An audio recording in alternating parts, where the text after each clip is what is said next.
We're back real quick because I know we have a lot of news to get to, and I've been ordered to get right to it. But real quick, trivia question. Who is the highest OPS in Major League Baseball right now? And I'll give you one hint. You probably don't even need the hint, but I'll give you one hint. His home team fans, his home crowd, booed him at the beginning of the year. Aaron Judge. Aaron Judge. It was more of a statement. Yeah, he's a 103.9 OPS, best in all of baseball. That's okay. I just wanted to throw that out there. Don't boo your heroes, kids. No, it didn't. Yep. Did we not all say, like, everyone chill? He's not hurt. He's not anything. He's just his cold stretch for 2 weeks happened to be at the beginning of April. So leave him alone. Now he's a monster. He's been hot. On the topic of monsters, let's charge the damn mound. Charging the mound. When someone gets pissed at an ump, they usually bring up one name. He is the poster person of bad umping in Major League Baseball for a long time. Who are people going to blame now? Ángel Hernández is gone from Major League Baseball. That's it. No goodbye, no going to each team and they give him a gift. It's just a timing interesting to me. Allegedly, Manfred met with some umpires about getting him out. Mm-hmm. And then a couple of days later, Angel retires. I don't know. It's weird. It's weird to me. Angel, listen. Angel never ejected me. He's one of the few, although I saw Bryce Harper's ejection numbers the other day, and he's got way more than I ever did. How many did you have? I had 10. He's in the 20s. Is he really? Yeah, he can drink. And you know what's weird? Well, we'll get into this later, but people don't even talk about how many times he gets ejected. It's like, oh, it's just Bryce, but he gets ejected a lot. Like, that's a lot. That was a bad ejection the other day. Yeah, but still, besides that, but like Angel, here's the thing about Angel. Angel was a really nice guy until he stepped behind the plate or onto the baseball field. Like, if you're talking to him about non-baseball stuff, he was great. But for some reason, he just had a knack for making bad calls at the wrong times. And it's a lot of them. And, Replay was supposed to clean it up. Like he once told me when Replay first came out, he's happy for Replay because he doesn't have to really try because Replay will clean up his mistakes. True story. But, that's sad that an umpire is thinking that instead of trying to get him right. But listen, Angel, you're a good guy to me. We never got into it. So, adios into the sunset, and we'll see you somewhere probably. I couldn't believe Bryce Harper has gotten thrown out 21 times. I knew it had been a lot, but I didn't believe it was 21. And I couldn't believe Angel's 62 years old. He looks great for 62. Now he can enjoy his retirement as whatever umpires do in retirement. They're actually at home because they run a minor league travel lifestyle. That is not spoken about enough. Like, this dude's been on commercial flights since 91. Probably even before that because he had to make his way up through the bushes too. Manfred spoke the other day and said the management of umpires is a physically demanding job. It goes beyond just the evaluation, training, and discipline. It also goes to things like thinking about their career path. How long should they be out there? And that implicates things like your retirement program. Let's get some facts in there too. His lawyer spoke and said that he was not forced out. But it sounds like he was bought out. I don't know if he was forced out, but they probably went to him and said, listen, Angel, it's time. Every time he umpires a game, something crazy happens, especially behind the plate. So I'm sure, although they have a great union, I'm sure at some point they were like, listen, Angel, it's time, bro. And he was probably like, cool, how much you want to pay me to go? I don't understand the whole through the discipline. Like, umpires aren't disciplined. It was Manfred talking about, like, making sure they controlled or handed out discipline, because umpires are never disciplined. Unless they do something illegal, there is no repercussion. No, every once in a while they get suspended for a game if they do something just mind-boggling.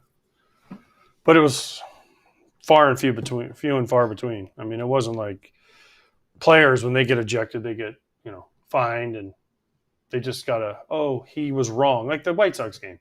The umpire was wrong. It was an awful fucking call. And listen, who's to say the next guy would have got a hit or not? But it doesn't matter. That's an awful fucking call to make in that situation. And that guy should be disciplined.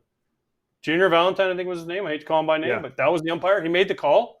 He should be disciplined for costing a team a game.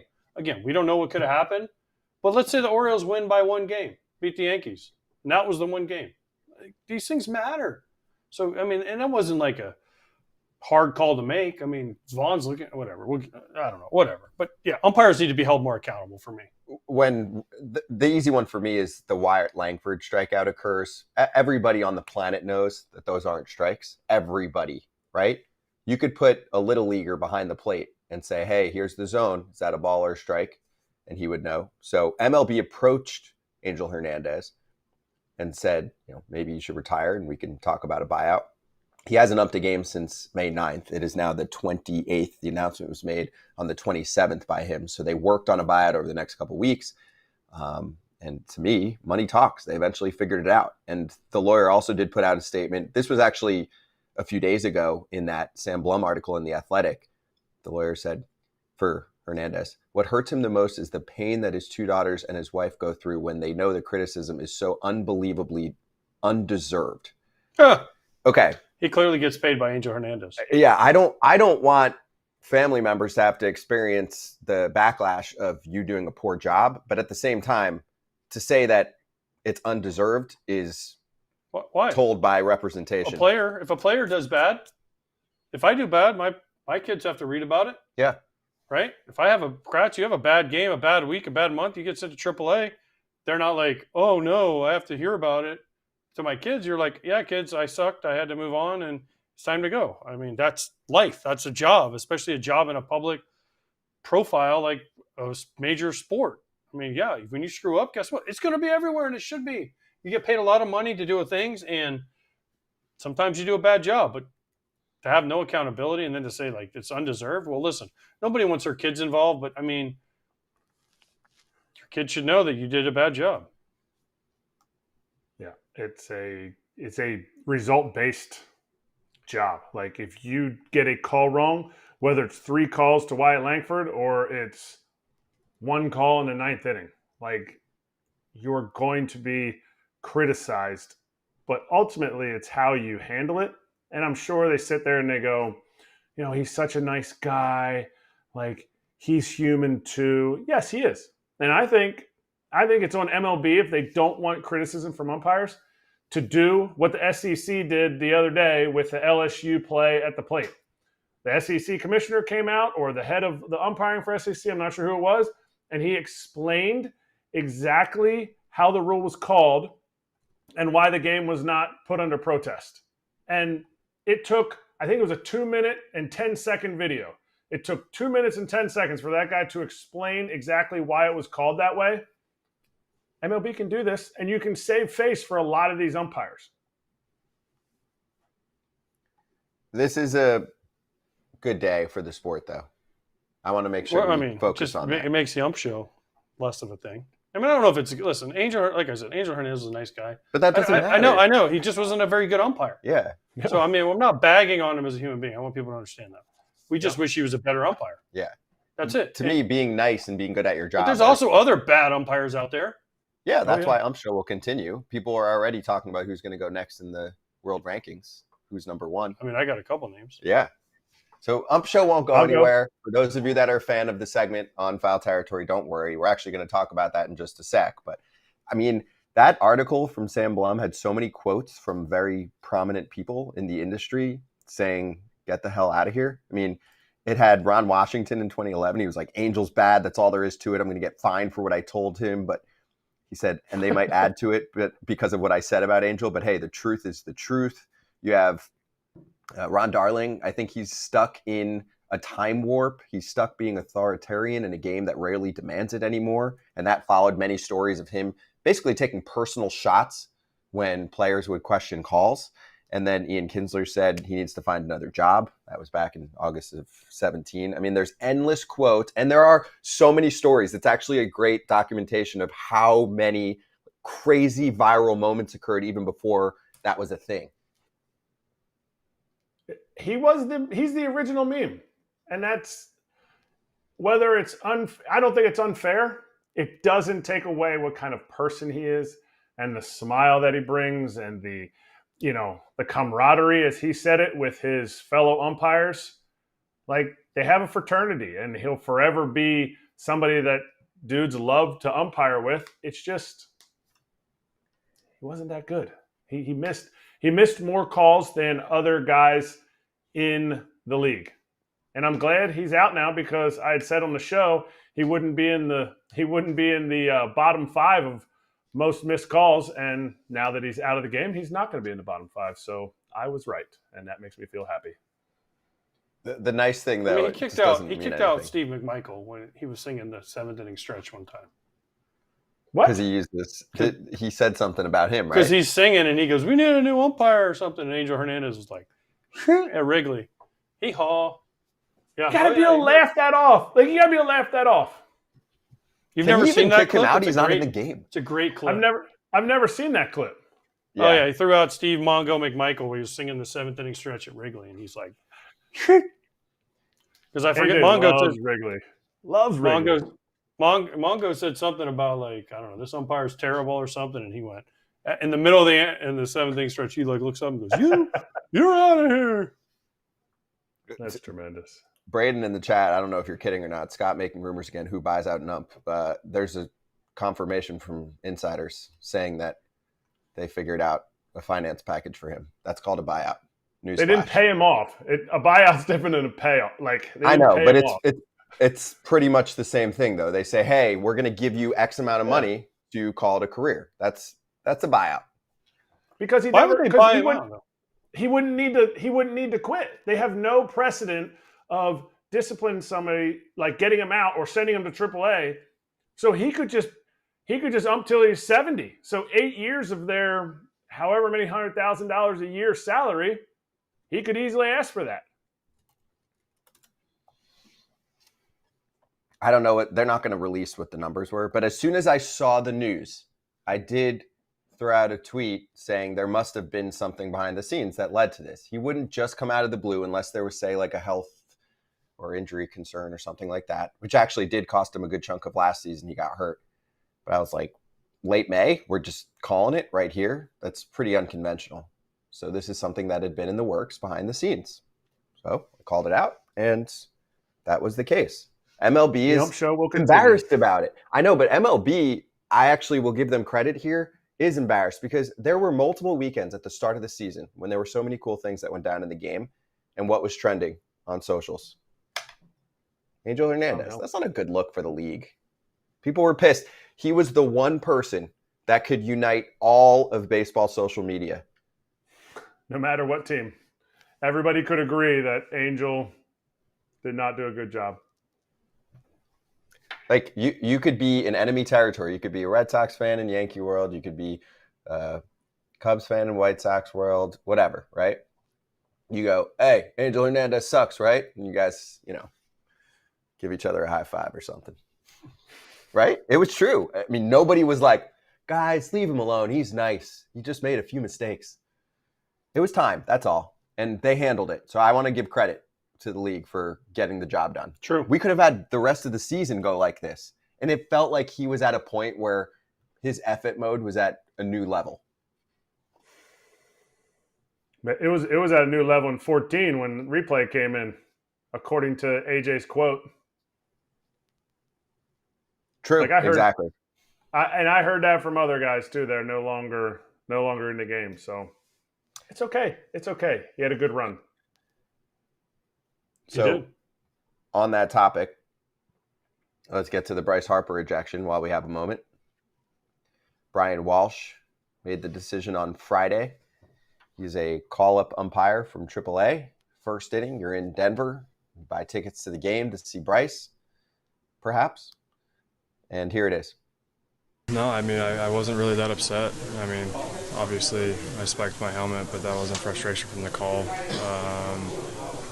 And then I just kind of asked him, "Hey, I don't believe that was a strike, but where do you have it? Just so I know." And he kind of just was like, "Eh." And then I was just like, "No, like, where do you have it? Like, that's all I just want to know where you had it." And he threw me out. And then I just told him I just wanted to have a conversation with you. Again, didn't cuss, didn't scream or anything really. And then Vic came over. said what he had to say, and that's kind of it. I mean, I'm not trying to get thrown out in the first inning in Colorado, obviously. So it's a bummer, man. You know, it could have, I don't know, I could have a double in the gap or a homer, and you know, the game's changed, right?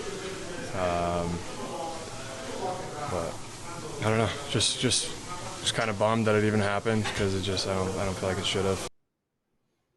Okay, can you guys play what Brian Walsh said then on his post? Oh wait, no, there's no post game interview of what he said, his rebuttal to it.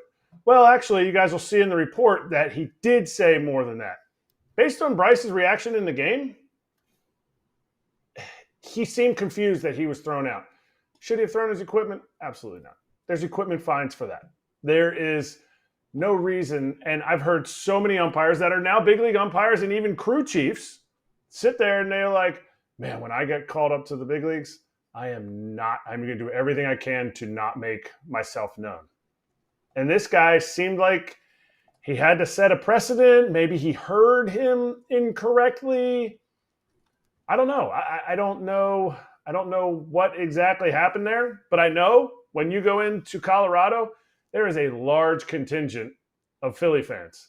The next night, they lost that game in extras. The next night, the Phillies came back in the 8th and 9th inning to beat the Rockies by handily. I think they beat them by 4 runs. You could hear the "Let's go Phillies" chants. Like, there's a large crowd out there that's coming out to see the Phillies. And Bryce Harper is the reason to come out and see. And I think Brian Walsh is regretting his decision. But again, we don't know. We don't know what went into his decision because there's no accountability.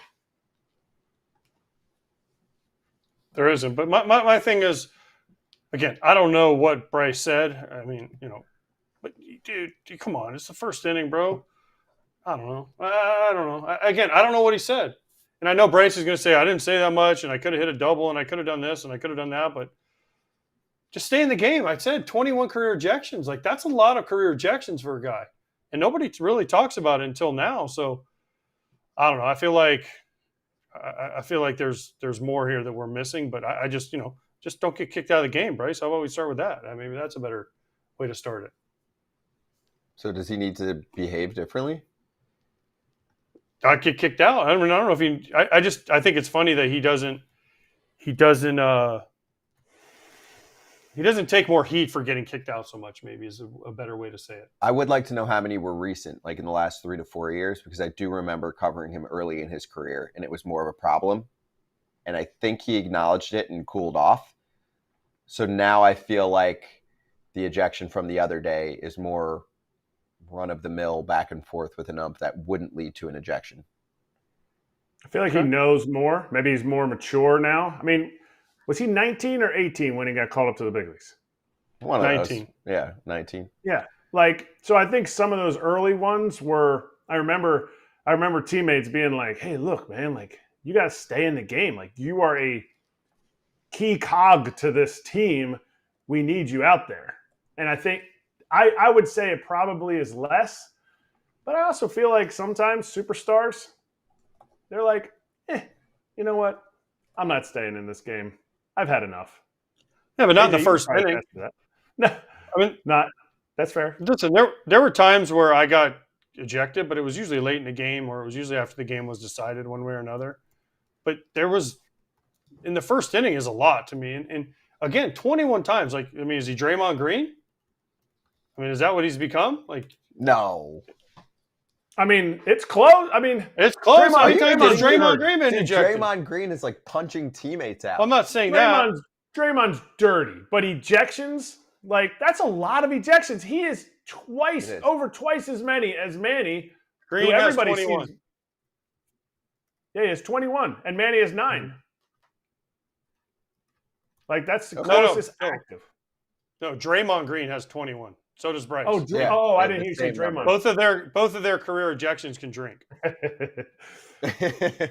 All right, we're going to swing right back and get to the Ronald Acuña Jr. news with a special guest.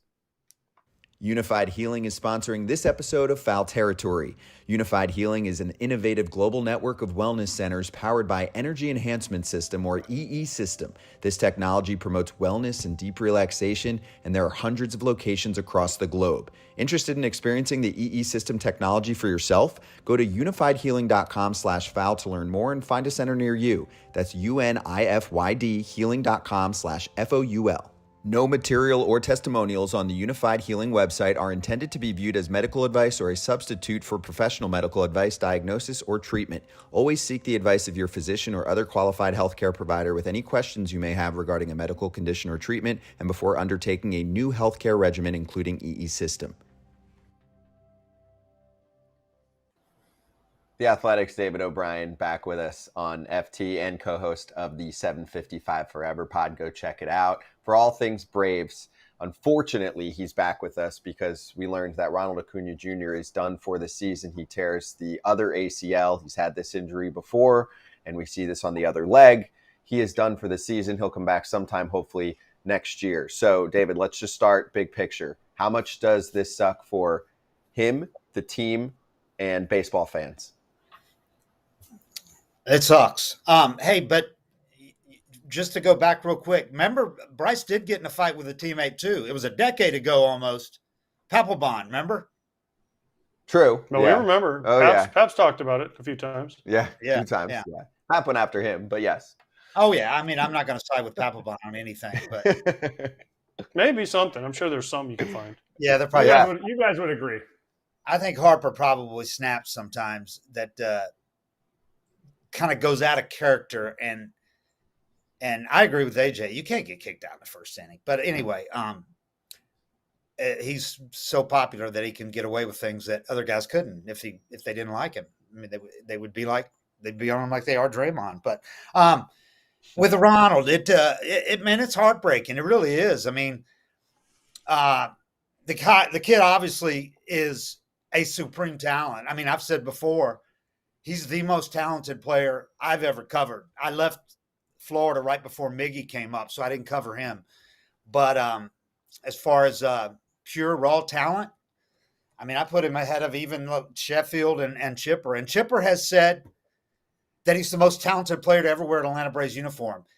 Now, I think people go, what about Hank? But that's latter-day Hank played with Atlanta.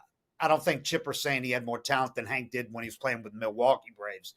But regardless, it tells you how impressive this guy is when Chipper will throw roses at a guy like that.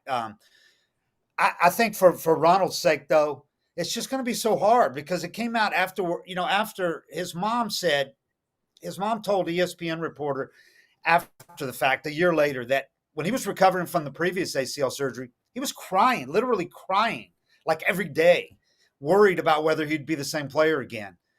So I know now he knows he can be the same player again, but how torturous is this going to be to go through this ACL rigorous rehab for the second time in 3 years? I mean, it's with an MVP, with a historic MVP season plunked right in the middle there. It's hard to find comparables.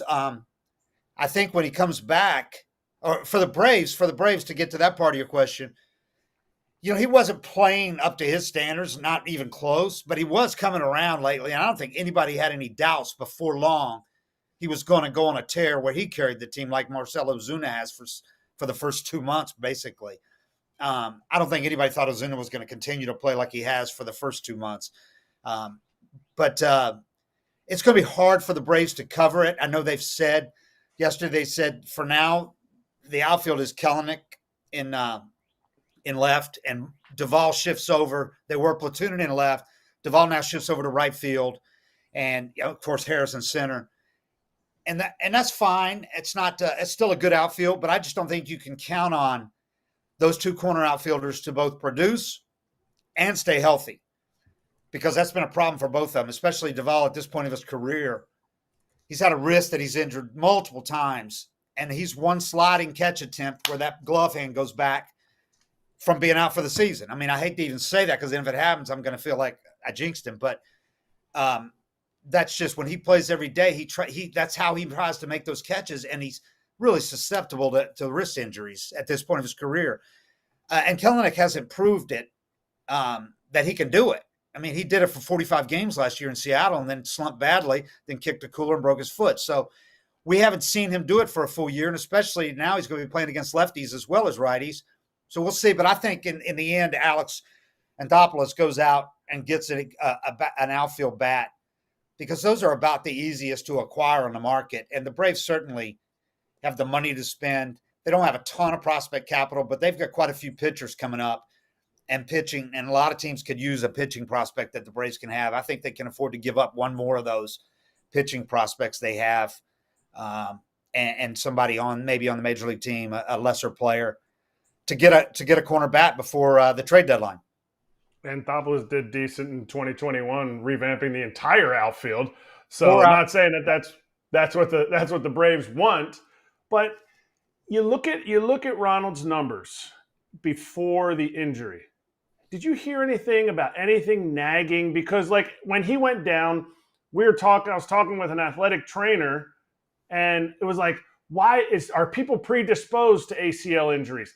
She's like, well, it could be something that was nagging. Was there anything nagging? Because you look at a guy who went from historic MVP numbers to just above an average player for the year. I know he had 16 bags already, so he was on pace for 50. But was there anything that you guys were hearing or seeing that was like, this is nagging him a little bit that could have precluded this? No, because I would say yes if he had 2 stolen bases.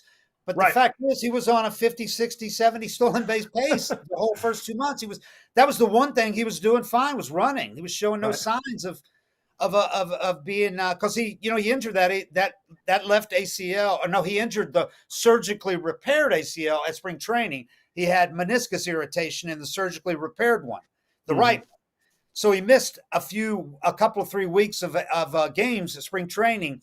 And I think that hindered him as far as performance on the field so far, because I think he was behind when the season started. He didn't have many ABs at spring training, and he's not a guy with enough service time, with enough experience. He's not Gary Sheffield, who only needed 20 ABs in spring training, and boom, he could go out. Ronald was not that point of his career, I don't think. And I think it hurt him performance-wise. But as far as nagging, I think the word you said, which the trainer or you said predisposed, I think some guys are predisposed to ACLs. I know women's basketball players, not to compare them to a women's basketball player, but I know you used to see knee braces on all women's players because their ACLs couldn't handle basketball for some reason. That's just, they're built differently than men.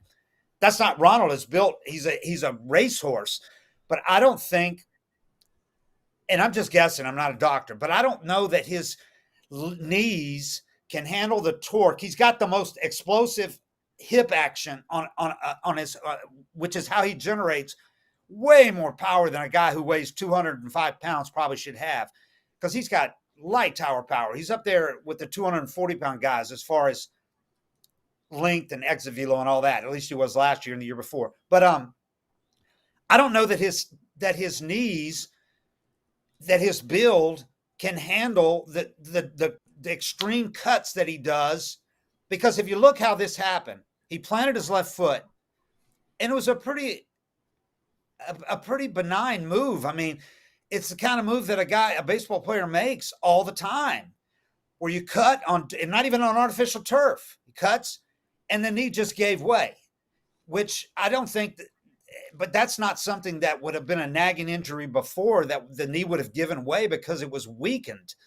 He hadn't hurt that ACL. He fouled a ball off it in Miami a few weeks ago, but so what? I mean, it was just, they fouled a ball off it. That doesn't compromise the structure of the knee. I think when he comes back, you hate to be the one to tell him to alter his game, because last year he had an historic season. He led the majors in stolen bases. But I think you have to, for the bigger picture, for the greater good, he has to at least rein it in a little bit as far as the aggressiveness on the bases. Because when he got hurt at spring training, that was also between second and third bases when he got caught in a rundown. And he just went back and forth in a meaningless February 29th split squad game with Minnesota, planting right foot, planting left foot. And with him, it's hard planting. He's not going about it kind of lackadaisical, going, I'm going to get this rundown until you tag me. he was like, I can avoid getting tagged, which of course you can't almost ever, but he was going hard and he irritated the right meniscus just planting his foot. So I think it's not worth it. The stolen bases are not worth it if you're going to lose a guy like that to a knee injury. And now that he's done each of the ACLs, I just think he's got to think about that when he comes back. And just, I know it's hard to when your instinct says go, but trying to steal third base off an unsuspecting catcher is not worth losing him for 100 games this year. And it's probably going to take him some time to come back next year, because remember the season after he came back from the previous one, he wasn't himself at all in 2022. Mm-hmm. He had fluid on the knee. At times had to get it drained. And he wasn't going to re-injure it playing on it, but he was going to have to deal with pain. And there were times he had to rest a few games, and he was never himself that year because he was always worried about it. He said he couldn't torque without feeling discomfort or being worried about discomfort in that surgically repaired knee for the entire year in 2022, and his power was diminished as a result. Hey, Dave, before we get into possible replacements and what the Braves are going to do and how bad it sucks that they've lost Strider and Acuña, what was Acuña doing on this play? Because I've seen this replay like 100 times. Was he like trying to steal when the catcher threw the ball back to the pitcher? Like, what was he doing? Because I was like, okay, maybe they were in a shift and the third baseman was way off the base, but the third baseman was kind of close. So has anyone actually asked him, what the hell were you doing? Yeah, he said he was timing the catcher and he was throwing the ball like lollipop back to the pitcher on the previous throws. But on this particular throw, he didn't. He threw it back more firmly. And that's when Ronald decided in his head, I can't make it, I'm going to go back, rather than get thrown out. So he just planted his foot. And if you look, the weird thing was he planted his left foot and turned his back to the pitcher to pivot back the other way. Instead of, you would normally just plant the right foot looking at the pitcher and run back to second, right? He pivoted and turned.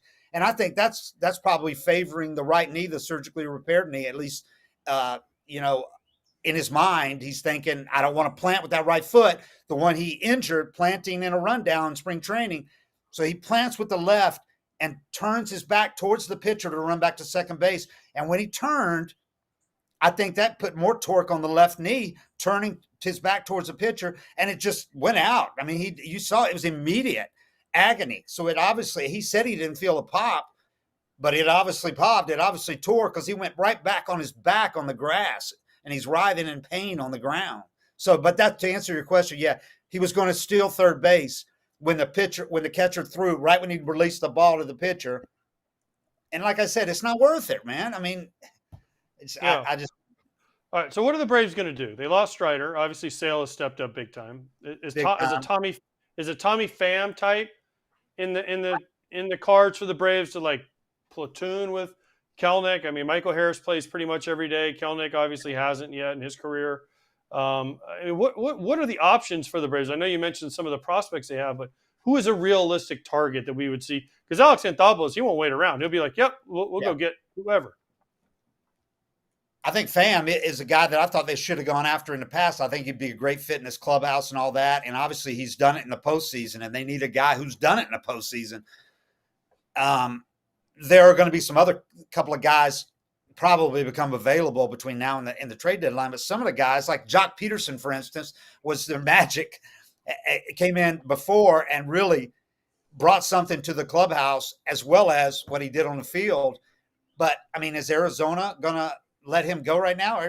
He's playing great for them. So people say, go get Jock Peterson. I'm like, okay, well, doesn't Arizona want it, Jock Peterson?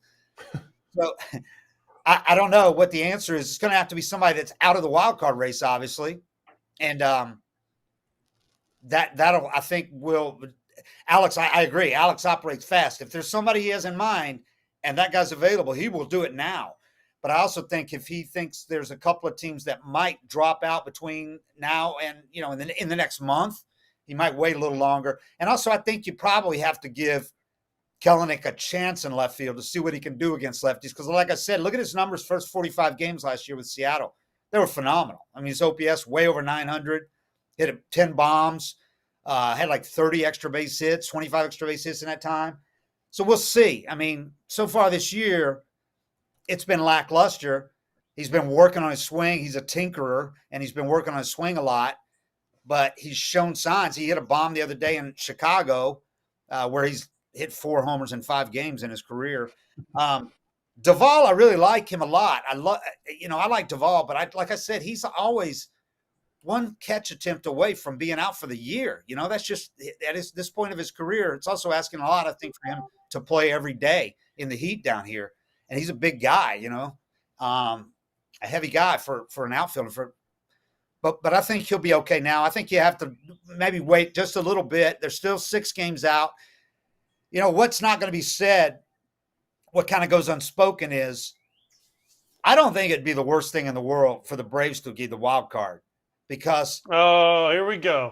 Here we go. Here we go. We had too much time off. Boo-hoo. Hey, facts are facts, man. The Dodgers and the Braves have sucked in the division series 2 years in a row with the 5-day break, and they've been the best team in the league.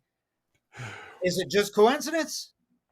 Yes. Or how about their pitching wasn't that good in both times? Well, that's for sure. They had a week off to get healthy. So that is the weakest. You know what, Dave? This is why you always got kicked out of the clubhouse, for asking stupid questions and making stupid comments like this. This is why everybody wanted to talk to Bowman. Dave, I love that you said it, because I spent my entire career with 5 days off, and that's why I sucked at hitting. So I would, as much as I don't agree with this statement, I appreciate you saying it, because it makes me feel like I was a better player than I actually was. Hey, you know what I heard the other day? I heard when Snit made a comment at spring training. Snit's really usually guarded about what he says, but I think somebody asked him kind of a leading question. It wasn't me. And somebody about the break at the division series loss for 2nd year in a row. And he actually, for the first time, mentioned publicly that the 5-day break he thought hurt him. And that I knew somebody that was in a Phillies clubhouse at spring training when they read that the next day in the papers. And I think those Phillies, including Harper and a couple other guys, were like, "Oh my God, we just kicked their ass. Just say we kicked your ass." And they were like, and they were saying, and I think I was told Harper said, anybody will take that 5-day break over having to play the wild card series. And I don't disagree. If you don't have to use your first 2 pitchers in a wild card series, it's a huge advantage. But last year it helped the NL team. Also had that extra day built in the division series for the NL team. This year it'll be the AL team, if I'm not mistaken. So the Phillies were able to bring back their stud pitchers after using them in the wild card series. If you don't have that extra day in the division series, that eliminates one of those guys until like the 3rd or 4th game of the division series. But anyway, you could argue all day about the break, but until somebody comes out, one of the better teams comes out raking in the division series after having a 5-day break, I think you're going to have people insist that it does not help. Attaboy, Harper. Attaboy. That didn't help either. AJ, I do think they have to go out and get a pitcher too, because while right now the pitching has held this team up, I mean, it's not the hitting. They've won despite the offense this year. It's just totally reversed. But I just don't think, Chris Sale has been phenomenal. Ronaldo Lopez has been phenomenal. 1.75 ERA for Lopez. And Max Fried is pitching like Max Fried again. His first 2 starts were bad. His next 8 have been just over 2 ERA. And he's taken a no-hitter through 5, 6, and 7 innings in his last 5 starts. He's been unbelievable. But I don't think you can count on Sale and Lopez when Sale has had 5 years without a full season. It's asking a lot to have him go 180 innings this year. And Lopez hadn't been a full-time starter for 4 years. So it's asking a lot for him to go. He hadn't thrown over 70 innings in 4 years. And they're doing a great job of giving them extra rest. They never go. Lopez hasn't gone on 5 days rest yet, and Sale has only done it 1 time. So they're doing a good job in that regard, but it's still going to add up. And you get in August, and one of those guys might need a break. But I think you need to go out and get another frontline starter as insurance, because, like AJ, you were right. They have not gone into the division series either of the last 2 years with 3 good starting pitchers who weren't compromised by injury and or illness. Fried had lost 15 pounds going into the division series 2 years ago. Charlie was out last year with the finger injury, and Charlie hasn't been Charlie this year. He's kind of finally showing his age a little bit. And then Strider, the year before, had an oblique. Last year, Strider was the only one that went in healthy, only one that pitched well. So, yeah, I think they have to go out and get a starter, and I think Alex will look for a starter and a corner outfielder. Unless Jared and Duvall just step up and rake over the next 3 or 4 weeks. But I just think that they're probably asking a lot for those guys to do that. They have Martinez from the Rangers as a 4th outfielder, but he has not done anything at the major league level. He's been a superstar at the AAA level, but what does that mean? It means nothing. But what would mean something? What happens how terrible would it be if the Braves win the World Series this year? 2 World Series without their best player. I'm not saying they don't want to win the World Series. I'm saying, what kind of blow would that take to the future of Ronald in Atlanta? It would be bad. I mean, but he has got a hardcore fan base, and they would write it off as an anomaly, that kind of thing. Twice? It would be so cruel, man. It really would. There would be T-shirts made by some assholes, but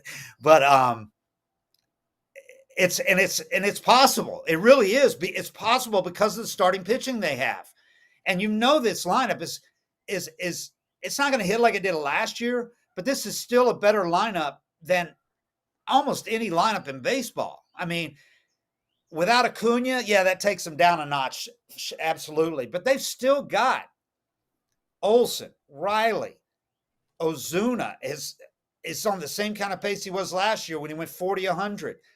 Michael Harris, Arcia was an all-star last year. Now Murphy's back. Murphy only played 1 game. Now he's back, and he was an all-star. He had 17 bombs for the break last year. So this is still a really good deep lineup, even without Acuña. And if you can keep the 3 main starting pitchers healthy, as you know, all you need is 3 starters in the playoffs. It's a big if. And they got a good bullpen, a deep bullpen. The bullpen has pitched well this year for the most part. They've lived up to expectations. It would not be a shock if the Braves went to the World Series. I don't think anybody would be shocked. There's not an NL team that's clearly better than them, in my opinion. Wow. Okay. Kratz is damn good. Kratz is going to slap you through the TV because he is as big of a super fan of the Braves as you are, Dave. Kratz is just that big of the Phillies. And by the way, you were wrong. 2021, I think Freddie Freeman was the best player on that team. I think Freddie was probably a little better that year. In 2021, he was the best player, no doubt. Yeah, no shit. Yeah, I think he won an award that year, didn't he? I think he did win an award. Yeah. Yeah. Okay. I'm just making sure. Oh, it's an acronym for. Oh, okay. All right. I think he was saying their best player now. Oh. And you know what? Right now, Acuña has not been their best player this year either. But Marcell Ozuna has somehow. Right, he is the best player, but he has not been the best player this year. I mean, yes. So anyway, okay. So just give me this. No, there's very few teams that could give up or not give up, lose an MVP who won the MVP last year and a Cy Young guy, a guy that a lot of us picked to win the Cy Young strikeout title, all of that. The Braves are probably one of the few, maybe the Phillies in the National League. I don't even know that the Dodgers, maybe the Dodgers. So there's 3 teams probably in all of baseball that could sustain this. Do you think the Braves are going to the World Series? Kratz thinks the Phillies are going to the World Series. I didn't say I think they're going to the World Series. I think you guys make a bet. I did not say they're going to the World Series. I said it wouldn't be a shock if they did. I did not pick them to go to the World Series. I think you guys should make a bet.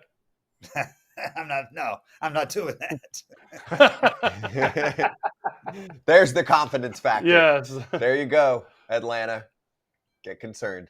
Sorry. But no, Dave, this was good. Appreciate the time, dude. Great to catch up. Hopefully in better times. We'll talk again when the Braves, add 4 outfielders at the deadline? Yeah. They only need to add 1, I think. A good one. I wanted to be on the Angel segment, man. I had a great Angel. Tell it. Well, I was covering Andre Dawson in his last year with the Marlins. Remember, Andre played 1 year at the end. He was 40, 40-something, 40 or 41. Anyway, he played 1 year with the Marlins. One of the nicest, coolest guys I've ever been around. Love the guy. Totally respected, as you guys know, and totally revered around baseball. He was playing on knees that were barely connected at that point. He's had to have them both replaced, I think, since then. But he had to get them wrapped up for an hour before, do all kinds of treatment and everything, just to go out and pinch hit. He didn't even play much in the field a couple of times. But anyway, Ángel Hernández behind the plate. Andre Dawson, sometimes when he'd miss, when there'd be a called strike on him and he wouldn't swing and he realized it was a strike, he had this cue that he would give it himself. Hawk would get the bat and kind of point to the spot to tell himself it was just what he did. He just did it. If you go back and look, he used to do that. Well, Ángel thought Hawk was showing him up. So Ángel said something like, get in a box, or I might have said, shut up. But anyway, Hawk said he disrespected me. And Hawk turned to him and said, what? And this is in the batter's box. And Ángel said something again, and Hawk said something to it. He threw Hawk out of the game. And Hawk said, it was all I could do not to punch that man. Andre Dawson was, like I said, man, he was the calmest, gentle giant until you provoked him. And then he was not a gentle giant. But that was the day that I knew Ángel Hernández had his own agenda. And it was the epitome of the ump show, in my opinion. Because you did not do that to Andre Dawson at any point in his career, but certainly not at the very end of his career. Showing up Andre Dawson. That was just, you didn't do it. And he did it. Well said. Disrespectful. Way Don't too disrespect often. Man. Yeah, disrespectful to many players, to the game. So it is a good day in baseball. All right. We're not going to have to talk about it as much, but that was good, Dave. There are hundreds of stories. So that's one I hadn't heard. Appreciate it, man. Good to talk to you, all right? All right. We'll see y'all later. Hey, Okay. go get on your See you, motorcycle and hope they can beat the Nationals tonight. I'm riding to the park today. It's perfect here. I There you figured. go. Yeah, it's a I good figured. one. Don't forget your helmet. And I'll take it in the clubhouse. Exactly. Put it on my chair Never. so I can't sit. Never done that. Like, put it on my chair so I can't sit down. All right, Dave. Cheers, Dave. See you soon, bud. The great Dave O'Brien. You can check out his work in The Athletic and also his podcast, 755 is Real. Okay. That's what he said time. Yeah, that's what he said. That's what he said. That's what he said. That's what he said. Blake Snell is up first as he gave some real talk to the media about his lack of spring training to prepare for the upcoming season. I don't know if it's too broad of a question, but is there anything you've learned so far? The one thing I would say, yeah, like big league spring training, you need it, yeah. It's tough to do it. Like, I thought I did everything I could to be ready. And then even just after 2 weeks, like noticing how much better I was throwing the ball, just being here every day. Yeah, you can't, there's nothing like, you have to go to spring training. So hopefully, I mean, for me, I hope teams see that. And I mean, I don't know what Montgomery's doing, but I bet it's tough for him. Like, it's not easy. So I didn't face a big league hitter until I pitched my first game in the big leagues this year, and it's tough. You just have nothing to go off of. You're just kind of like, oh, let's see what we got. Faced 18-year-olds, but yeah, so it's all excuses, but it's the truth. Yeah. I've done Ben saying this. I know that's great English, but I've been saying this for a long time. You need spring training. And as much as people say spring training sucks, you need it. And it helps and it matters, because how many guys now have we seen miss spring training and they just ain't very good? It's just the way it is. It just takes some time.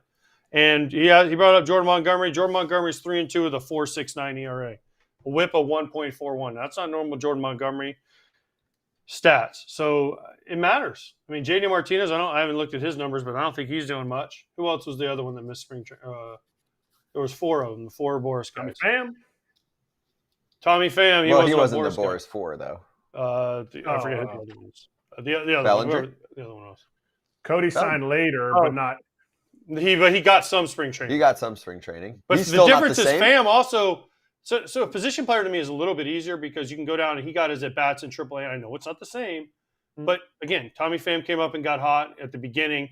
He's doing great, right? But again, by the end, his numbers will be where they are. But for a pitcher, especially a starting pitcher, it is much more noticeable because they are put on the spot. And they're like, oh, I haven't pitched against anybody except, I threw two. I think Snell did 2 minor league starts. Oh, I'm ready to go. I can go out and throw 5 innings. And, oh, man, the strike zone's smaller. The hitters don't swing at as much stuff.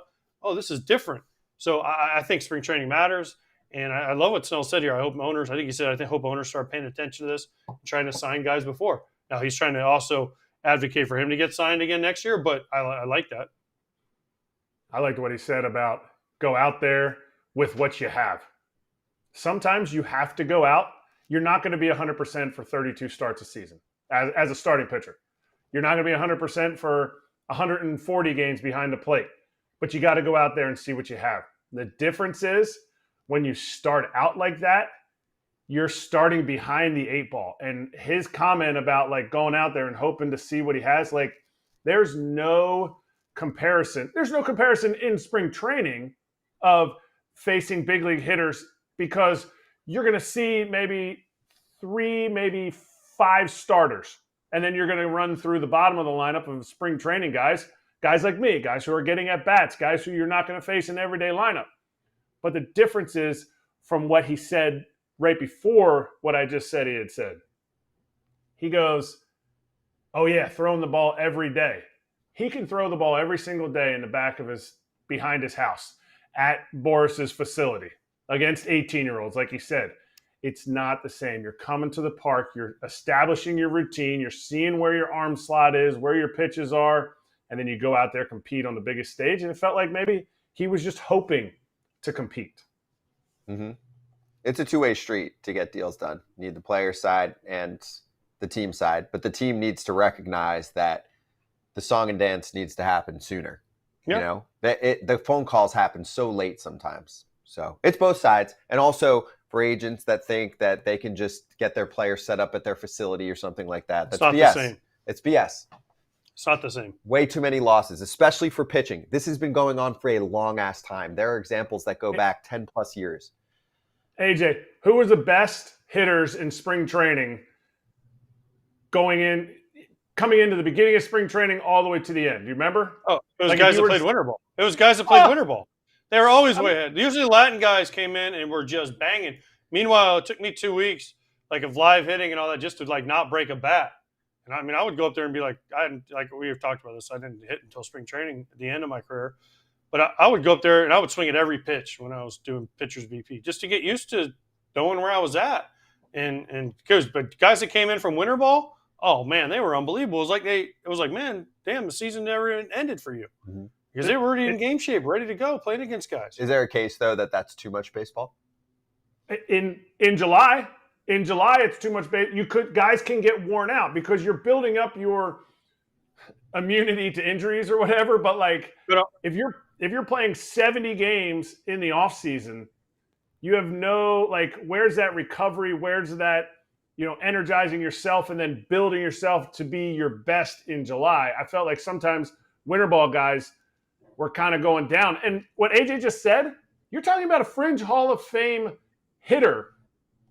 Not like some Joe Schmo who's I gotta get the cobwebs out to come in and hit. And there's a stark difference in guys who are constantly playing throughout the offseason and then coming into spring training. Yeah. Here's my thing, is most of the guys that played at winter ball weren't everyday big leaguers. Yep.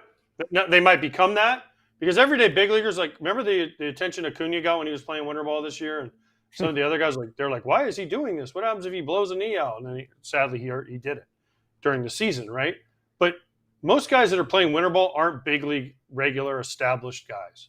They're guys trying to make a roster, minor league, AAA guys are trying to open someone's eyes to get them onto a big – I mean, Kratz, how many times did you go to winter ball?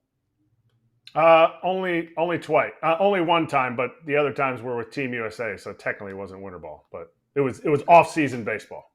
Yeah, right. Okay, I remember Torrey Hunter went one year. He lasted about a week and left, and he was smart. He got banned from winter ball for life. It was amazing. He just didn't show up. He just got his own flight home. Was like, yeah, this sucks. I'm out of here. right? But he wasn't established yet. Yeah. He wasn't established as a big league player yet, right? Like it's usually guys right on the cusp of making that step, that jump, that play winter ball, and then they come into spring training and they're like, oh, I'm hot. Like if you look at the Caribbean World Series, runs right up to spring training. I mean, if you're in one of those teams that make it, I mean, it's like a few days and then boom, you're in spring training. Yep. So, I mean, it helps if you're in that, but regulars don't do it.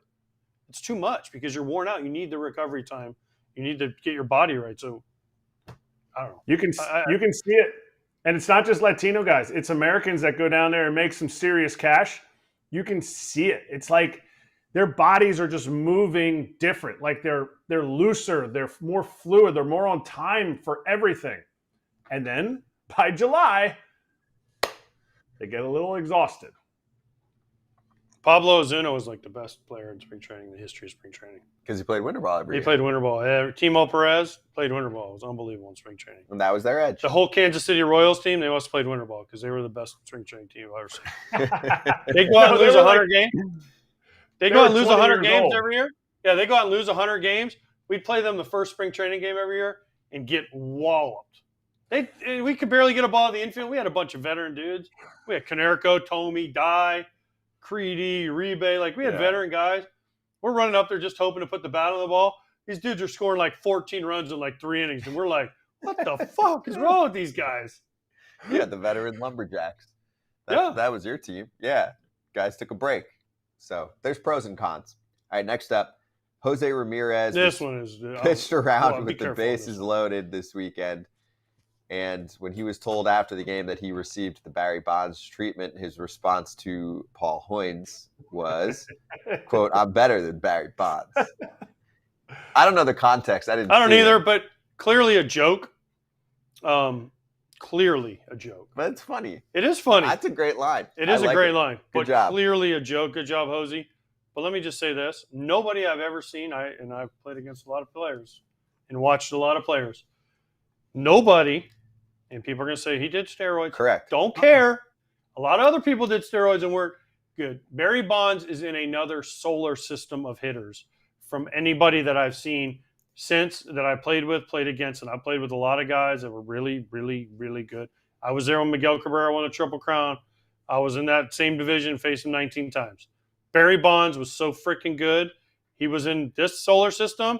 He's in the Milky Way galaxy, and everyone else is in the Star Wars galaxy over here, okay? Because that's how much better he was than everyone else. It was a fucking joke. It was a video game, and I don't care what he took. I will die on that cross. 100%. You're just going to get the pushback from I don't people care. going, cool, Jose Ramírez is clean and Bonds is not. I That's don't what care. People are going to say. I know. Listen, it's an awesome quote because it was just an awesome quote because it's funny as hell. It's fun. It's just funny, but like, let's just establish that nobody's in that same area. Fair. All right, Agreed. one more. Agreed. Yeah. One more. Jose Abreu is back with the Astros and said the demotion to West Palm A-ball was the best thing he's gone through in his career. The good quote I found was from him, quote, "What I can tell you is my head is in a good spot right now. When I was going through it, when your head is not in a good spot, you feel like everything is going down. There was a point, and I'm telling you from the bottom of my heart, I couldn't even know how to hit, how to field. I was a little lost, but I'm humble enough to recognize that, and I'm telling you, I'm trying to be the best Jose Abreu I can be, and the one you guys know." They sent down Loperfido, who wasn't hitting much yet. They bring up Abreu, and now they get to give him another shot. But I like the humble response. What else is he going to say? But it's good perspective. He could have just said, hey, I was lost. He was like, yo, I couldn't do anything. No, agreed. That brings the mental component in, doesn't agreed. I think this is typical Jose Abreu. He's always done a lot of things right in his career. Yeah. And I think this is just another thing that was right. Now, we'll see when he gets back to the big leagues if he's back to being a productive player. But, you know, good for Jose Abreu. I hope he comes back and does really well. He's always been nice to me when I've talked to him, so hope he does well. I don't ever want to hear getting sent down to AAA or Palm Beach or any minor league place is the best thing. It's the worst. I hate it. But I think what he meant was he was in such a bad place that refresher opened his eyes to what he needs to do. That is, I don't know, man. He was 7 for 71. I've been there. And it is hard to the point where I still remember those feelings. And when I go back to those big league parks where I had those feelings, it like kind of resurfaces. I was brutal Magoodle in Pittsburgh. I was awful. And going back there the first time, being on the field after I was done playing, or after I was done playing that season, going back as a Brewer, getting back on that field was like, man, you just it covers you. That brutalness covers you because it takes over a lot of things. So it's good that he's in a clearer space. And he went 1 for 3 with a run knocked in his return for Houston. They lost 3-2 to Seattle. Although if a team was like, hey, we'll send you to Palm Beach for 2 weeks, I'd be like, pick me. AJ might get his swing right, but I don't think it was the right swing. No, it would definitely be a different swing. But also, what if they were like, do that, or we might have to cut you, and you still want to play? Oh, of course. Listen, there's a lot more to this than them just going, Jose going to him saying, hey, guys, I really want to go to Palm Beach. Yep. They were like, hey, if you don't go to Palm Beach, hit the road, Jack, don't come back, right? So I don't know. I think this was a mutual decision, and I think the Astros need him to come back and be a somewhat close to what they thought he'd be when they signed him. So we'll see. Again, I mean, it was a nice start back in the Sugar Land. Was it the Skeeters? Are they still the Skeeters? Or are they the Space Cowboys? I can't keep up with minor league nicknames. It switches all the time. But I've heard them both. They're both great. Real quick, before we get to some Counsell versus Cubs talk, I know that D-Rod is a friend of the show. He's in there all the time in the chat. He's saying that we won't mention that Snell got a contract offer from the Yankees and that we're only player-centric. Okay, D-Rod, you're watching the wrong show. You watch and listen every day, dude. Don't do that. Yeah. We've talked about it a million times. Snell should have taken the money from the Yanks. I said that in the offseason. We all said it. What do you want from me, bro? I said it. I've said it. And we just said he should freaking sign earlier. What else do you want me to say? We said all these guys should have signed. On the show? That pisses you off? You don't want to hear real authentic talk from players? What do you want? What do you want? We've talked about it a billion times. Stop. By the way, we've all said they all should have signed before. We had this. How long have we had this argument? Why are these guys not signed? Remember, we were like, it's getting close to the end of the time where they can be ready for the start of the season. They need to sign. They need to sign. They need to sign. And AJ would always do this face. I don't know. Like, you might want to sign soon. Like, we know what it's like to come in late to a situation, even to get fired halfway through a season and sit out for 5 days waiting for the next team to sign you. You just get a little off. Yeah, I did it once. Here's the problem. I sat out 17 days and got 3 hits against Arrieta and Wrigley Field. No bad. That was good Arrieta, too, if that was in 14. That was good Arrieta. Yeah, that was when he was good, too. Yeah, that was easy, though. Some fans are so used to hearing one side of a story because that's how most of baseball media works, that when you hear the other side, you're like, oh, that show only talks about this side of the story, like with a signing. I said, hey, the Angels shouldn't just be spending all their money this offseason on relievers, including Robert Stevenson. I'm not buying what just happened there. He got hurt 5 seconds later. We've talked about how the Rays overwork guys, and how some of those players coming from that situation can be a mirage. We talk about both sides of the spectrum all the time. It's just that one side doesn't get talked about much. Not many other shows cover league, umpires, owners, etc. We hype and criticize players all the fucking time. We have to deal with calls from players sometimes, so please save it. This is not like one-sided territory. We just say whatever the hell is on our mind. All right, let's get to our next guest. Curt Hogg joining us right now. Brewers beat reporter, Milwaukee Journal Sentinel, does an awesome job covering this team and had a lit weekend. Curt, don't even go there. Let's go to the Craig Counsell back in I'm just going to step away and let Erik and Scott take this interview because we know Erik's love for the Brewers and we know Scott loves whatever Erik loves. Maybe I just love baseball, AJ. How about that? Because I have so many teams. I love the Blue Jays. I love the Brewers. I love Curt Hogg. How about that? I love What about the Phillies? Oh, the Phillies are so mad at you right now. Phillies, Yankees. Wait, so Curt, I love drama. So did Craig Counsell back in Milwaukee live up to the hype? I think so, yeah. I think it did. I was going to say, listening to you guys right before I came on, I was like, this is what it was like yesterday at the park. Tensions are high. There's drama. People are screaming. So that's, I think it's kind of fun and good for baseball. I thought Counsell's view on it before the game was like, his perspective was kind of refreshing. It was like, cheer me, boo me, whatever you want. Like, just have fun. This is sports. This is a game. And that's good. Like, let's take it seriously enough to have fun with it, but not so seriously where like it's the end all be all and like we can't boo or cheer players, in certain situations like this. But yeah, the drama was there for sure. Yeah. Him going to the Cubs was a little bit more of a sting. Like, yes, they felt like he got stabbed in the back, but it felt like there was a little bit of like maybe salt on the knife when they got stabbed in the back. But whose boo was louder? Manny Machado's when he came back after kicking Jesus Aguilar's foot in Game 4 of the NLCS in 18, or yesterday's? Because that's the only one I can associate with Milwaukee fans booing.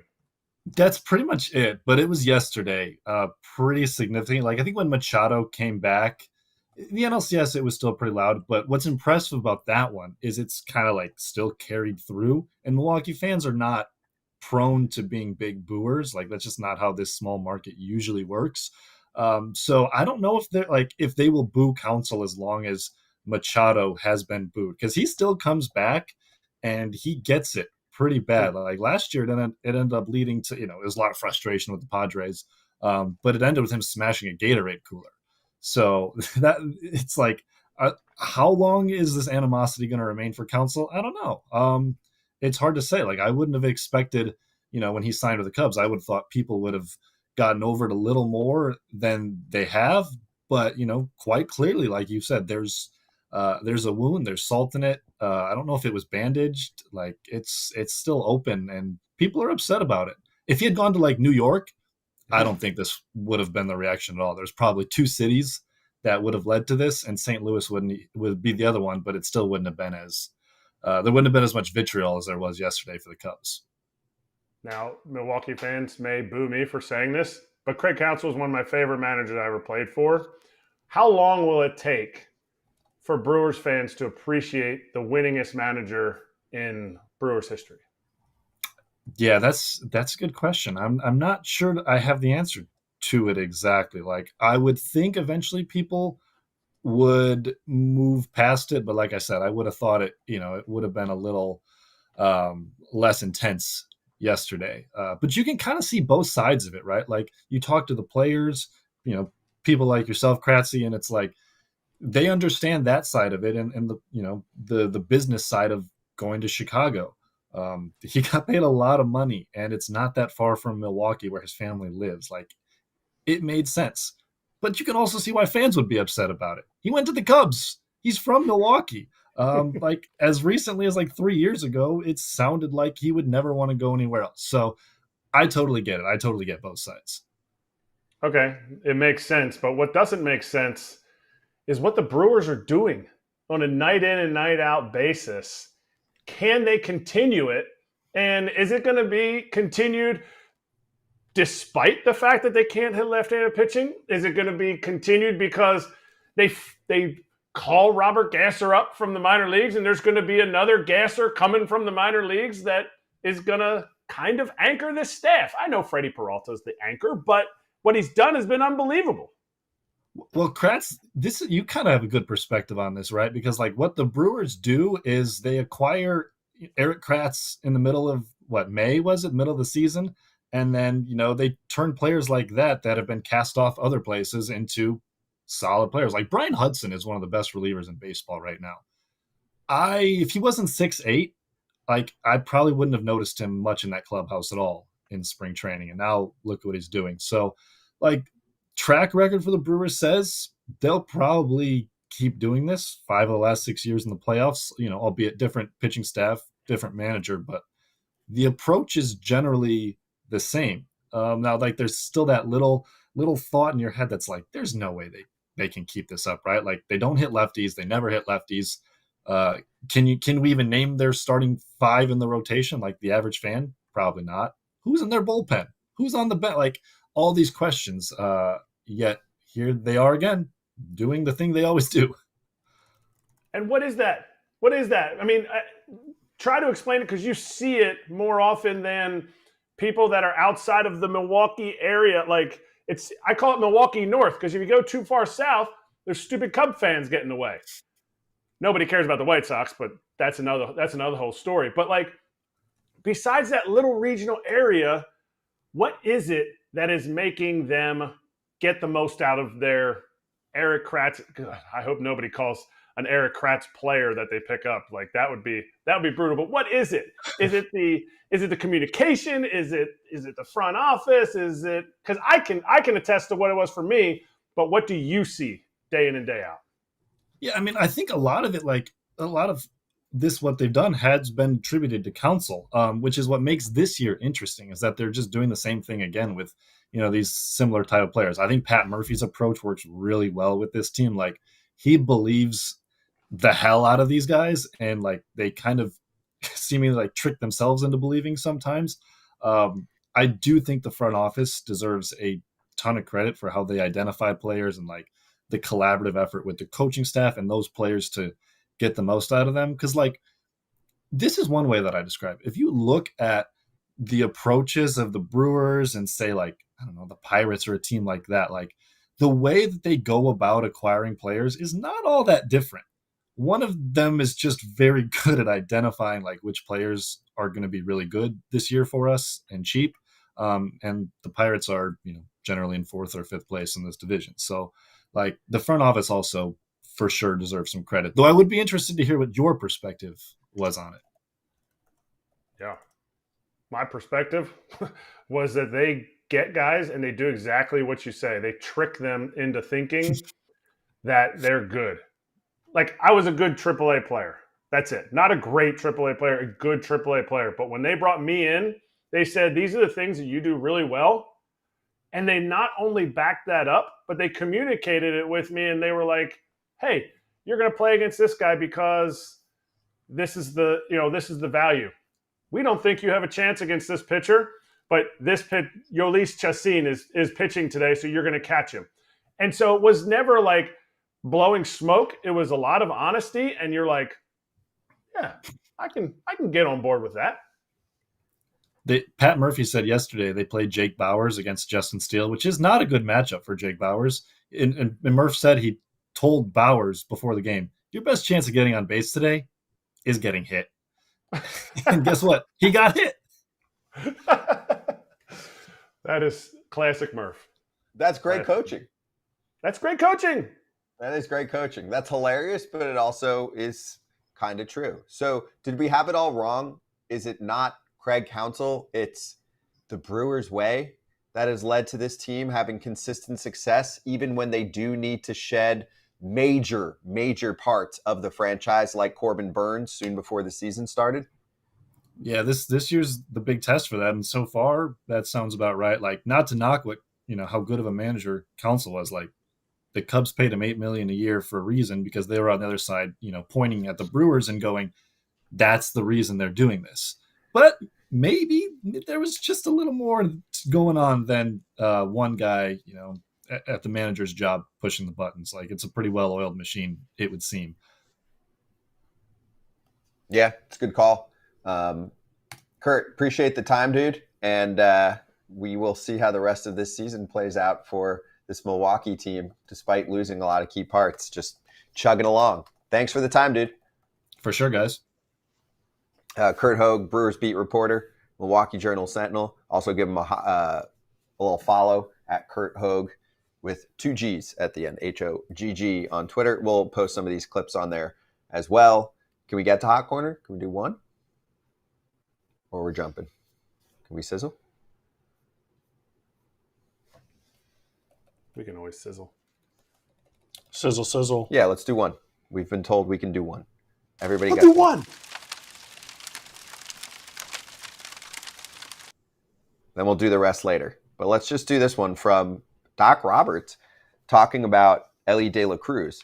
He said, sheer speed. It'll be scary if Elly can start to get better jumps, start to learn pitchers' tendencies, but he just outruns the baseball. I think there's a desire, fearlessness, but just sheer speed. You've got to value it. It'll be scary if some base stealer coach tutors him on kind of the little fine-tuned things of base stealing with the way he can run. It'll be scary for opponents like Maury Wills for me. I don't know if he had ill intent, probably not, knowing Doc, but Reds fans were on fire about this. Who is it that's running the base running out there? Cowgill, right? Isn't it Colin Cowgill who's part of that Who's group? their first base coach? He's their first base coach, right? And the Reds have been running like crazy the last couple of years, and by metrics, they have good base running numbers, and Ellie is potentially going to steal 100-plus bases for the first time in a minute in Major League Baseball. So I think, understandably, no matter what you meant, Reds fans are going to be a little pissed, and I would think Kratz, the coaching staff for the Reds, is probably pissed to hear this, no? Or maybe they agree. Maybe they're like, man, if he learns to run, learns to steal bases, and I think what was he, 5 out of 6 in that one game? Yes. I think he's talking about the fact that he got thrown out in a game where he stole 5 bases, and there's little things like that. I don't think he wasn't throwing shade. I think he could be honest, and maybe whoever the full-time base running coach is, if it's Cowgill, that he might agree with you. And it might have been something that might light a fire under a guy who could steal 100 bases, which is wild. Yeah. I mean, listen, Colin Cowgill is their first base coach. They don't have a designated base running coach. They have a game planning coach. They have a coordinator of advanced scouting. But listen, they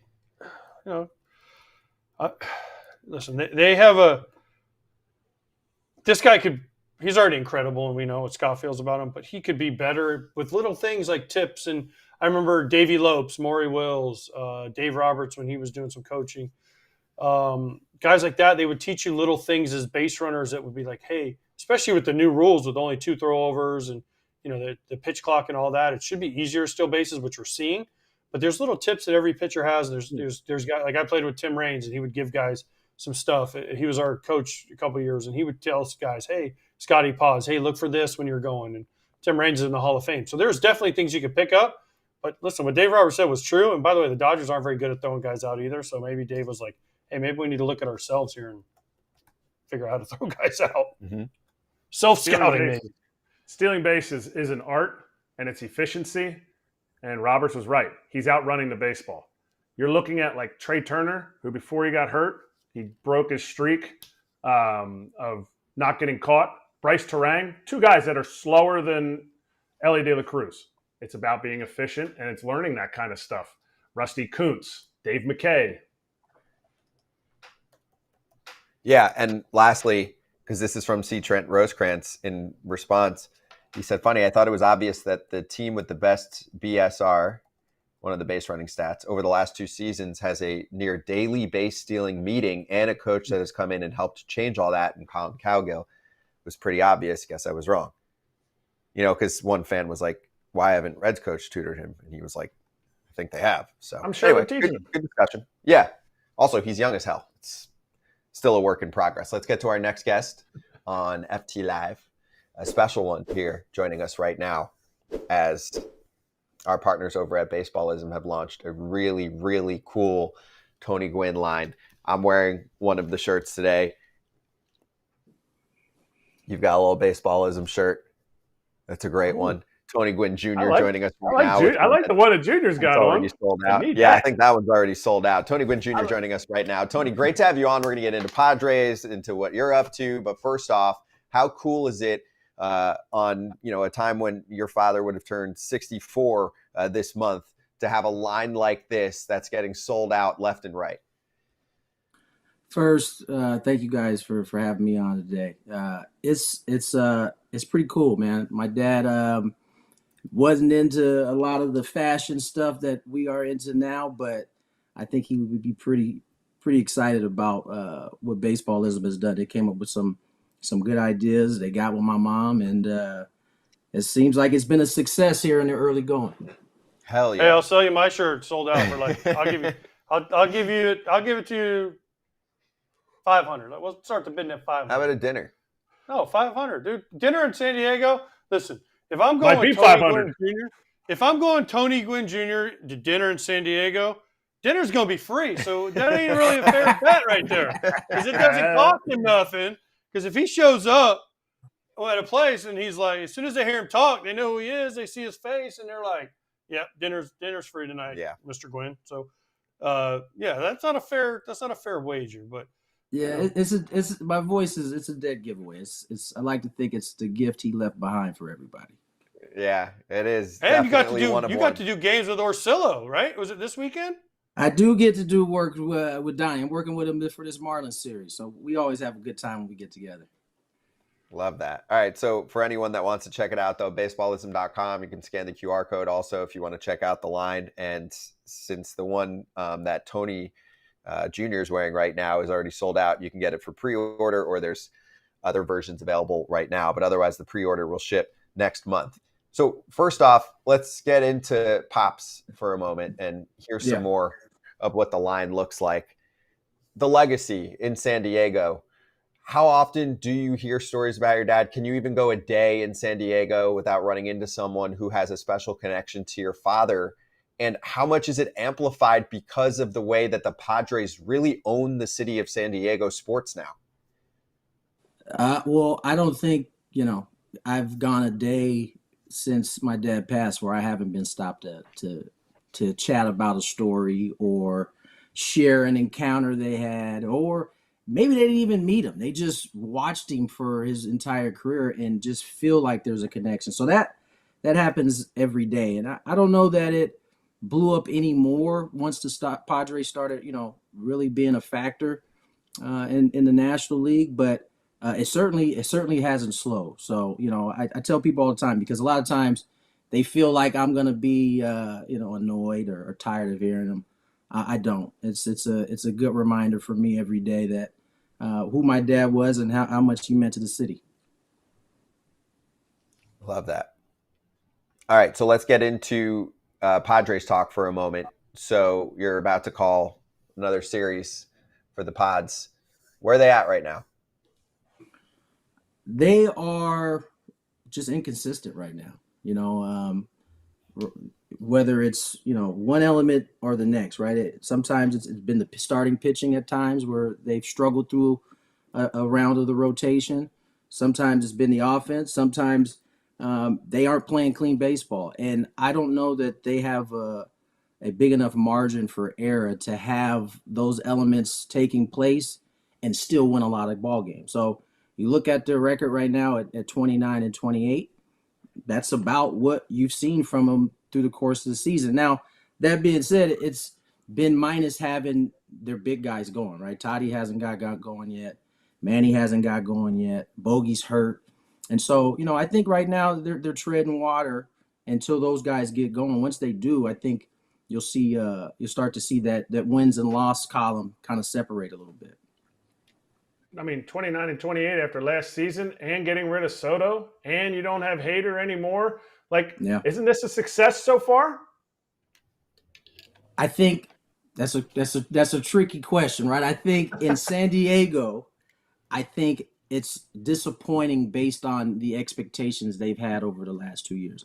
But from a baseball standpoint, especially for the folks that have played and have watched this game as long as we have, I think it is a success when you subtract a Soto, you subtract a Hader, you lose a guy like Nick Martinez, who was a big part. You lose Seth Lugo, who is balling right now for the Royals. You lose Waka, who is a big part of the rotation. I mean, that's 2/5 of your rotation. That's 2 back-end arms, and yet they sit at 29 and 28. And you can argue that they played better this year than they did at any point last year. All right. So here's the question. You watch them. You've seen this team. You saw them last year. Will those guys that you mentioned get going? Because Crony's back to where you thought way better than what he was last year. Last year, I felt like was an anomaly. A guy that I played with felt like he could do way more than what he was doing. It was a tough year for him. But can those guys get back? Can the stigma behind Tatis get him back, or is he just going to be a 260, 270 hitter and do Gold Glove, Platinum Glove defense? Is Manny at the end of his prime, or are they going to get back? Grassy, I think you probably know this as well as I do. I'm a big believer in the back of baseball cards. and particularly for Manny, who's established a long running period of time of pretty much giving you the same thing every year. I'm a believer in that. And I think there really has been no indication to lead me otherwise. There was a time in this game where, when you reach the age of 30, 31, you were just like in the prime of your career in terms of your athleticism, the mental part, like all of it coming together. I just think we've been spoiled, recently with some of these young guys coming in and being that guy right away. And so I have no reason to believe that Manny won't get back to that. I think Toddy is in the same boat. I still think, and he addressed this actually a couple of days ago, just talking about his approach in terms of, stop chasing, stay in the zone, force the pitchers in the zone a little bit better. Because when he's done that this year, we've seen Toddy. I just think for more than he wants to, he's chased the soft stuff away, and they're pitching him the same way they always have. So nothing's changed there. I just think it's a matter of him getting to a place where his approach is dialed in. Is Luis Arraez the closest you've seen to your dad? Especially now that he's wearing that brown and gold, uniform of the Padres. I think so. And I thought about this the other day. I don't know if that's because we just haven't seen it in so long that it's easy to come to that conclusion, but haven't got a chance to watch him since he made his debut here. It's hard not to watch him on an everyday basis and think about my dad as it pertains to hitting. I just think that skill set, that mindset of how he wants to approach it, understanding who he is and the best way he's going to have success. It's hard not to think of my dad. And when you look at the numbers over the first 5 years, it tracks. And so I think, AJ, when a lot of people ask me about it, I think they expect me to be offended that he's being compared to my dad, but he's earned the right at this point. Now, obviously, if he does it for another 15 years, we'll be having a bigger, deeper conversation. But I think he's earned the right, at least through these first 5, to have the comparison. Okay, so we know what Robert Suarez means to this bullpen. Do you know ERA plus? Do you know ERA plus? I don't get it. Okay, yeah. You know good numbers, okay? So I'm going to read off Suarez's ERA plus is 5.32, okay? Yeah. He's been dominant and elite. You know he's not leading the team in ERA plus? Who we got? Little Jeremiah was a bullfrog. Jeremiah Estrada. Yeah, that doesn't surprise me either, though. What is he? I mean, what is he to this bullpen? Because outside of San Diego, outside of the 7th and 8th inning, nobody knows about Jeremiah Estrada. No, they soon will, though. They soon will. I think the thing that he's provided for this bullpen more than anything else is some stability. I think early in the year, Mike Shildt could 100% count on Robert Suarez to come in and just have a clean inning, whether it be 5 outs, 4 outs, or your regular 3-out save. He could depend on him. And he's been money, 16 of 16. But I think there were pockets, especially through the first month and a half, where the bullpen, their guys would get hot, they'd come out, they'd have a bad one. They'd get hot, he'd start to trust him, they'd have a bad one.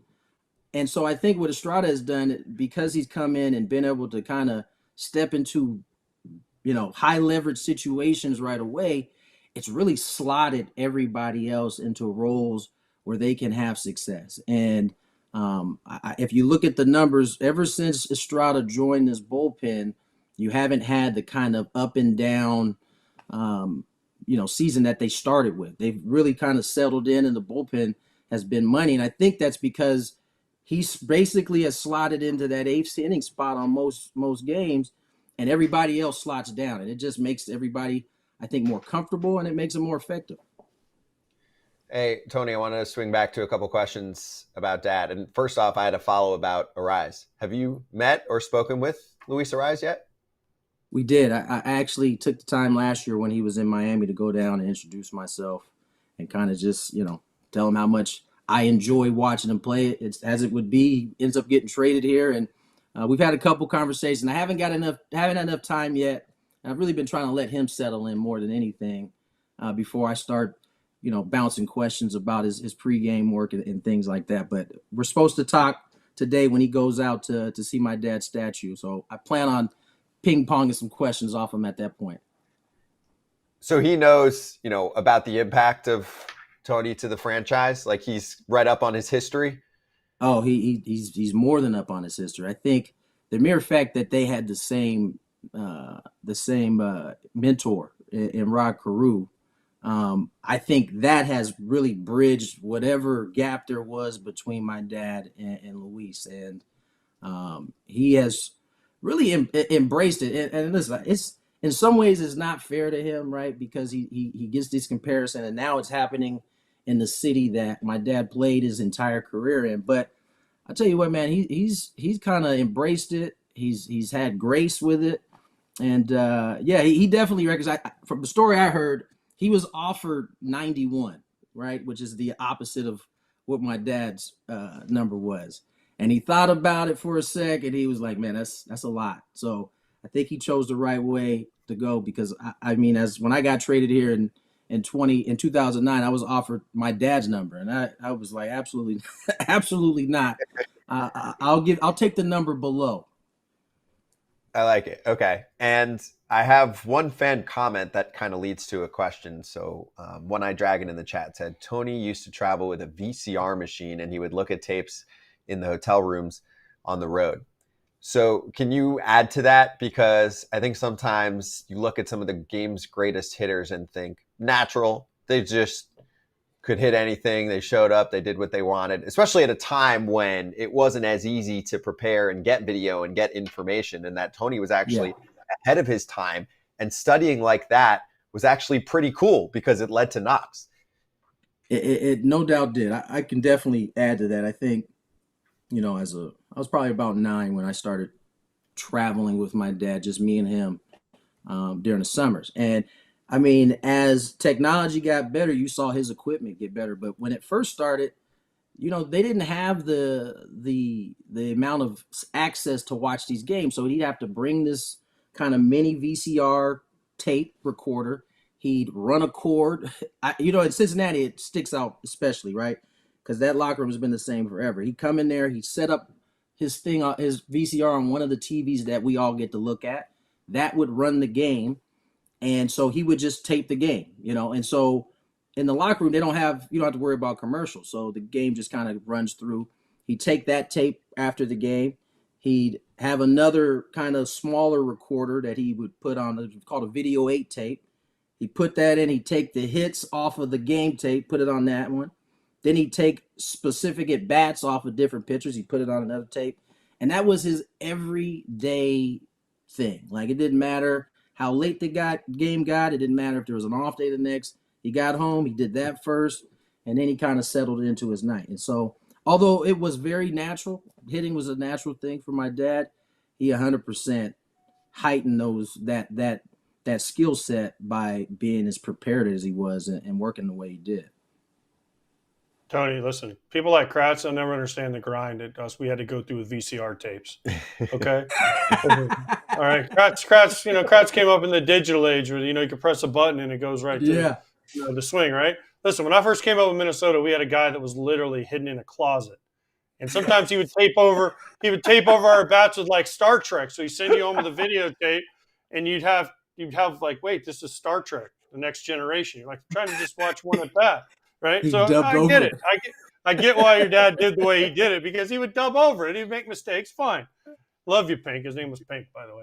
And he just sat in the back and did it all. But I think AJ, I think that was the life of all you guys, because I know the Padres guy was probably one of the first ones, and he was certainly tucked away in a closet somewhere that guys had to kind of go in there and like they couldn't really sit there to like stand and look at the monitors because there wasn't enough room. But yeah, that was definitely the life in the 90s for sure.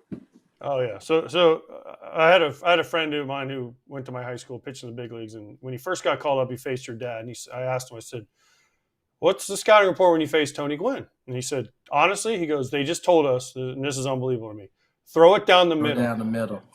And they said, because if you throw it in, he's going to pull it. If you throw it away, he goes the other way. So if you throw it down the middle, he doesn't know what to do with it because he's not used to that. And he's like, it didn't work. He still got 4 hits off us every game. But he was like, that was the report. He's like, just throw it down the middle. Then he at least has to think about where he's going to try and hit it instead of you determining as the pitcher where he's going to hit it. So that's about as good of a compliment as someone can get as a hitter. Yeah, I mean, he was a big believer in understanding that the pitcher was the one that was dictating the action. And if you took your cues from the pitcher, it was a lot easier task. And so you can imagine, I know it sounds crazy, but throwing the ball down the middle, we're at a level where guys can put the ball where they want, was a little foreign to him. And I'm sure you probably only got like 1 or 2 at-bats that you could possibly get away with that before he figured out what you were doing. But I've heard Maddox say the same exact thing. Like, I can waste my time trying to, put these balls where I want to him and have him hit him, or I can run this ball down the middle, let him get himself out, which a lot of times was the way my dad made outs. Tony, AJ talking about VCR, grinding it out. Look, you and I played in the minor league. You played in the big leagues.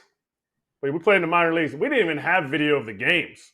So don't even talk about, oh, we had to do VCR, fix the tracking, all this stuff. My last question for you, and I'm sure you get this a lot. What do you think your dad would hit in this game right now? Because the guys don't have command. So they're going to be leaving a lot of balls where he's like, that's easy. What do you think? You think you'd be perennial? They also ain't have cutters.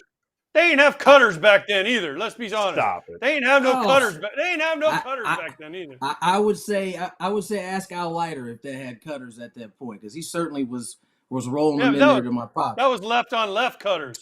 That wasn't right on left cutters. I'm positive there was cutters at that point. But I'll tell you this: I think that he would have been perennial, but I also think he would have had to accept walking more, because. Okay. As you said, the command isn't what it once was, and that's because we know guys are, max effort in most of this stuff. He would have had to accept walking a little bit. My dad didn't walk a lot. He was up there to swing the bat, try to put the barrel on the ball. But in this day and age, I think he would have had to accept walking a little bit more in order to continue. I don't think the velocity or the spin would have been much, for him to deal with. It would have been having to, really take advantage of the balls out of the zone by not swinging at them. So in essence, it might have gave him a better case to hit 400 if that was the case, if he had to walk a little bit more. Mm-hmm. Mm-hmm. Yeah, it's true. If it ain't in the zone, I mean, I'm sure he could have spit at it. That was not the problem. It's a different game now. It's true. Yeah. I think he would have been without right. command. He would have been all right. He would have been just fine. Yeah. He would have been okay. Yep. Yeah. Hey, like we mentioned earlier, Luis Ariz is just fine too. This is a well above average hitter in the bigs. So he's taken on a route that I think many guys, don't see the point in, right? I think Luis is the type of guy who's always going to have a job because he can just hit. But you don't get paid to just hit. Like, if you want to get the bag, as they say, you're going to have to do some of this other stuff. And that probably means sacrificing a little bit on the average, a lot of bit on the average in some cases.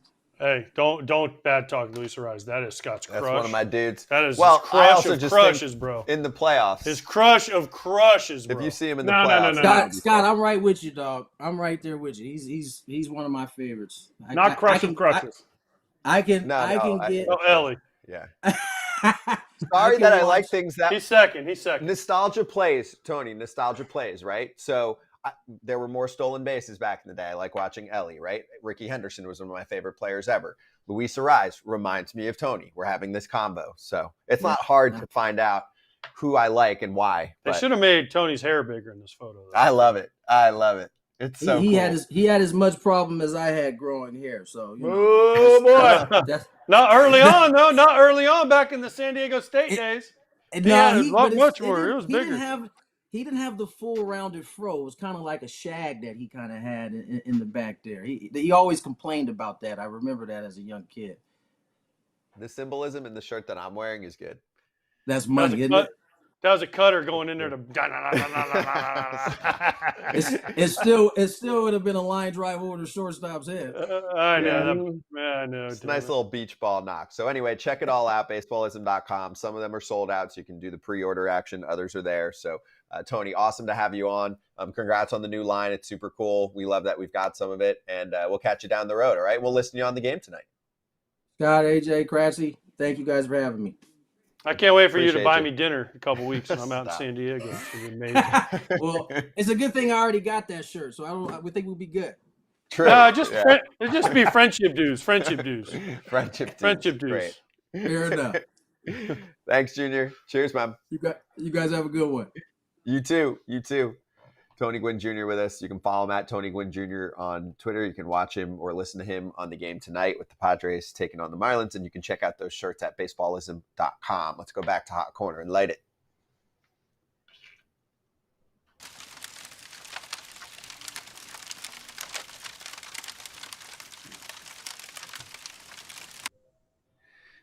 There was a little stretch where that Mets losing streak was piling up, and the games, the way they were losing, kept getting worse. I watched a good chunk of Mets the last several days. They recovered, especially the walk-off on Sunday was nice. It was a comeback late. You figured it was just going to be another crap loss for them. But let's backtrack for a moment because they did have some bad endings, including another Edwin Diaz blown save in a one-run game, and then they ended up scoring a ton. The Giants did in extras. But in that game, there was a chance for them to add on. It was when they were still leading 2-1. Francisco Lindor at the dish in the 7th, and he has his bat on his shoulders for a strike 3 call. John Harper covers the team for years, the Mets, and said this is a really bad look for Lindor. Said afterward he wasn't picking up the spin on Rodriguez's slider and was basically hoping he would throw a ball. Don't think I've ever heard that one before. At the very least, can't quit on a pitch before you even see what or where it is. I'll just add, Lindor hasn't had the best start to his season. But are we missing something here? Because for most fans, they're like, I never see a guy with bat on shoulders for strike 3 like this. Like a non-competitive take. I mean, Harper and Hobie Milner the other year, hadn't seen it. Yep. Like he stood there for, I think it was 4 pitches, maybe 5 pitches. You don't see it. But I do remember, I'll never forget, we were facing Robinson Cano in spring training, like whatever. He stood there and just didn't swing. Exactly how Lindor did. We didn't get to watch the video because MLB squashes all videos for anybody to promote the game. But anyway, he just stood there. He stood there and just watched it. And I was like, oh man. I was like, being a young cat, just not even in the big leagues yet. I'm like, oh yeah, we'll go heater here. He's not seeing the curveball or whatever. Threw heater, next pitch, strike. So it was 0-2. Next pitch, we went curveball. He hit a dinger. Pitching coach goes, can't go back to the curveball. If he statues you and you throw the curveball, he's like, now he sees that spin, even though he was just watching it. And I was like, I'd never heard it that way. So in my opinion, maybe Lindor will get him next time. Or maybe not. Yeah, I've seen guys do this before. Josh Donaldson did this against Yu Darvish one game. He couldn't hit him, so he just watched, hoping he would walk him, and he did a couple times. So we saw, what's his name, Vientos? No, what's the guy for the Dodgers? Not Vientos. Vargas. Vargas, remember? Also had a broken finger in spring training. He walked how many times, and everybody knew he wasn't swinging, and they still couldn't throw him a strike. So, I mean, it's not a bad strategy. If you think you can't get a hit, like Adam Dunn, you say, guy on base, he'd be like, I thought I was going to hit into a double play, so I just struck out. I only made 1 out instead of 2. I mean, it's not a bad play. You get the 3-2. You know he's throwing a slider. You don't see it very well. Let's just hope he calls it a ball. It's a good call. This got blown up more because the Mets are sucking. This happens way more Correct. often. It got blown up. Lindor is going to be fine. He's been the exact guy that they bought from Cleveland, and he has put up the same numbers. He will most likely end up putting up the same numbers. He's struggling right now. The team is struggling. How many times do you see guys run to first as the ball's about halfway there, trying to buy a ball for? Nimmo does it all the time. Guys are like, it's a ball, and they're already going to first. As soon as the pitcher would let it go, they'd already be going, and the ball would be right down the middle. And sometimes they'd fool the umpire, like, ball for it. Oh, yeah, that was. You hit. I heard an analytic guy say, because 53 or 56% of all 3-2 pitches are out of the strike zone. I heard an analytic guy say, I would not be against statistically our entire team not swinging 3-2. That guy's an idiot. But hey, I'm just telling you. I'm just telling saying, you what whoever he said said. that guy's an idiot. But I digress. Ron Darling said there's losing and then there's what's happening here, and it's two different things. This is just gut-wrenching.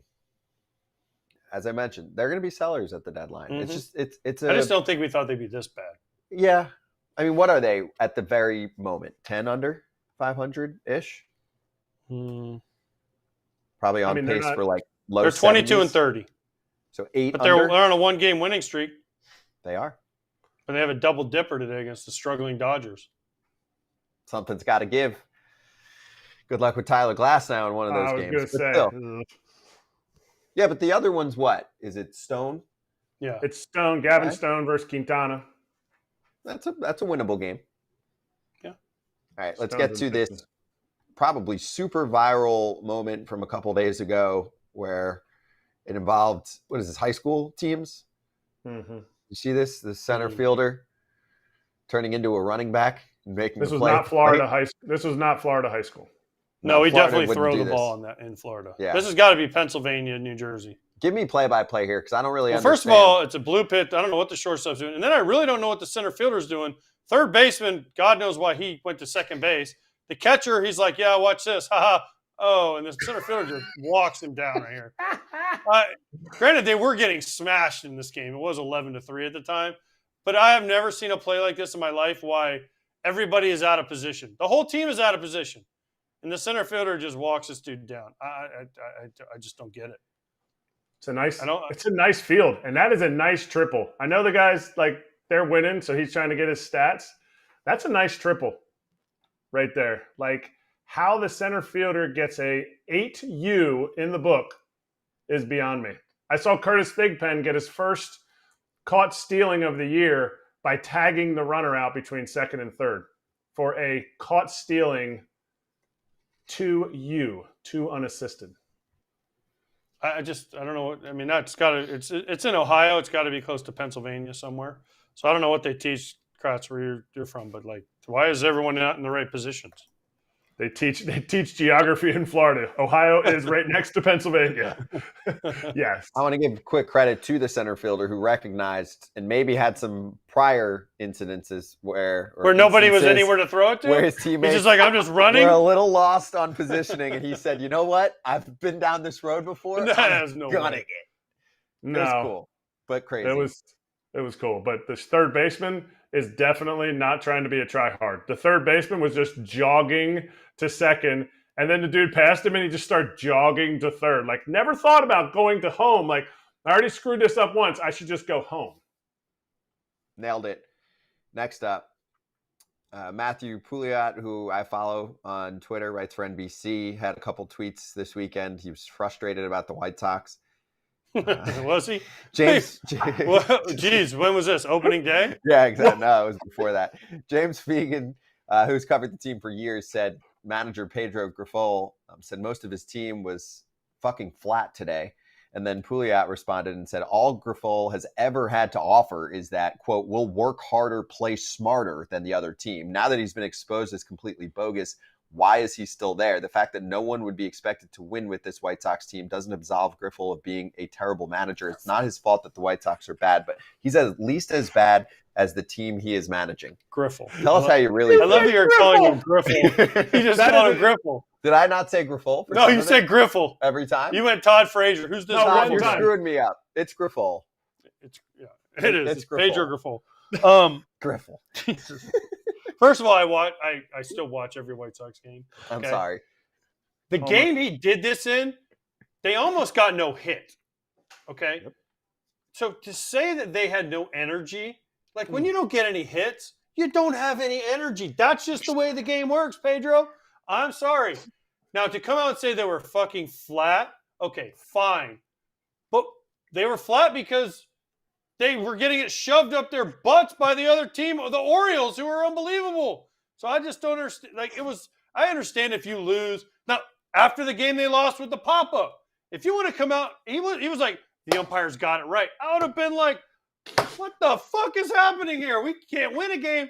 We lose a game because the umpires, what? Like, that's not, they got one hit. One hit was a homer.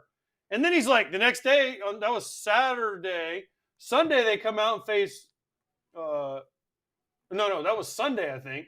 I think they faced Bradish, man. I don't know whoever They faced Bradish, Burns in that series. Means. And Means. No, Means went to the IL. Grayson Shaw. But yeah. then they get Bassett yesterday. And, after him doing this, he's like, I'm doubling down. We're going to be better today. And they went out and got their ass kicked again.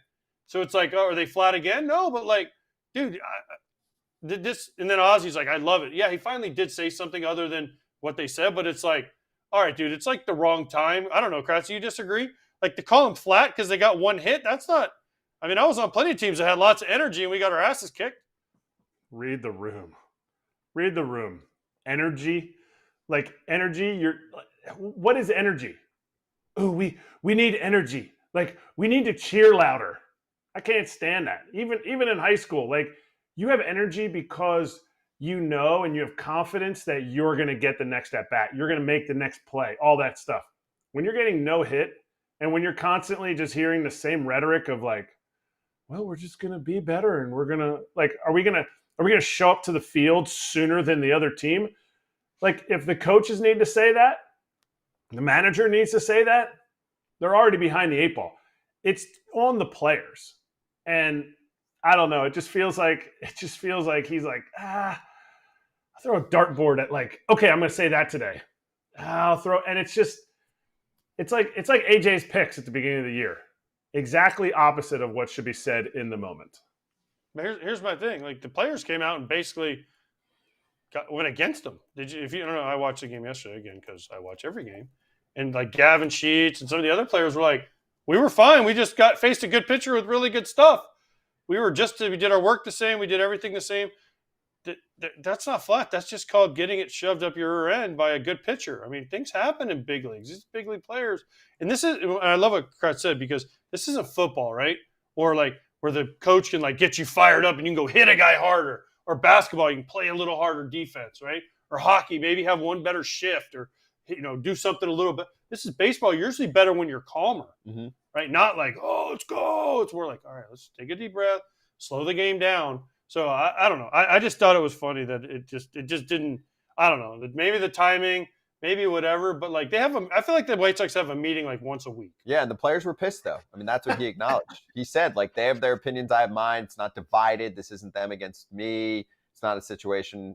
It's just a situation where I thought we're flat. They didn't think we're flat. It's over. We're going to go out there and play baseball. And sometimes, like to me, the best reaction is the player's reaction. If you feel like they're not trying or they're not giving it what they have, like Gavin Sheets being like, hey man, like the guy was really good. Players do a better job of compartmentalizing like, okay, this game is one key cog in the entire season. And I think sometimes coaches, announcers, they get sick of seeing the exact same thing over and over again. So maybe this was Pedro just getting sick of seeing the same thing over and over again. And Gavin was like, dude, Bradish was nasty. We just faced Burns.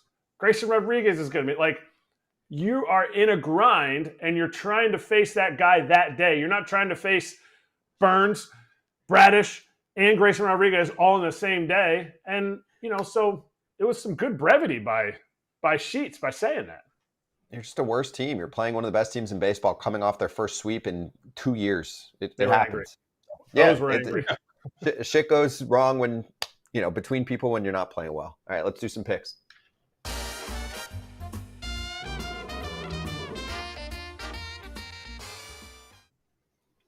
Free game of the day, Astros-Mariners, 9:40 Eastern time start. It is available to all BetMGM customers who are logged in and have funded accounts. You can watch José Abreu. He's back, game number 2 with Houston. Hunter Brown making the start because Javier hit the shelf again.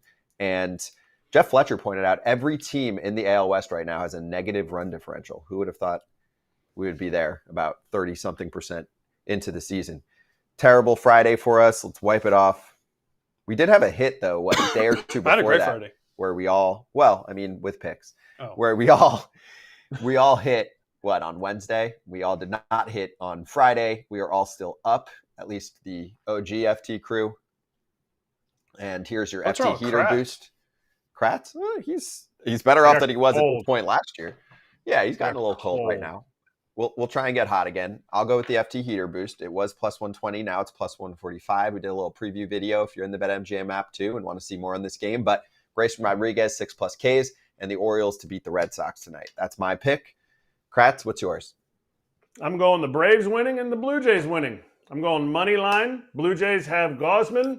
And just like our friend and resident Braves fan, Dave O'Brien said, Max Fried has been really good, and he has been really good, minus those 2 starts. I would most likely for the next week, I'm not going to be picking the Braves for anything. Max Fried start, I'm picking them against the Nats. Okay. All right. I like it. I'm taking Mr. Jones and me. Over 6.5. Jared Jones is pitching against the Detroit Tigers. Now, I know he's facing Skubal, but it doesn't really matter. You know why?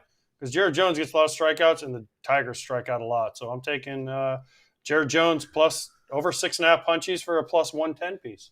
Nice. I like it. Promo code FOUL, first bet offer, up to $1,500 back in bonus bets when you sign up and deposit at least Kratz $10 is screwed today. Into a new account. Place your first wager, receive up to $1,500 back in bonus bets if the bet loses. If that happens, your bonus bets will be available once your initial wager is settled. Gambling problem or concern, call 1-800-GAMBLER. Let's slap. Kratz, you're screwed.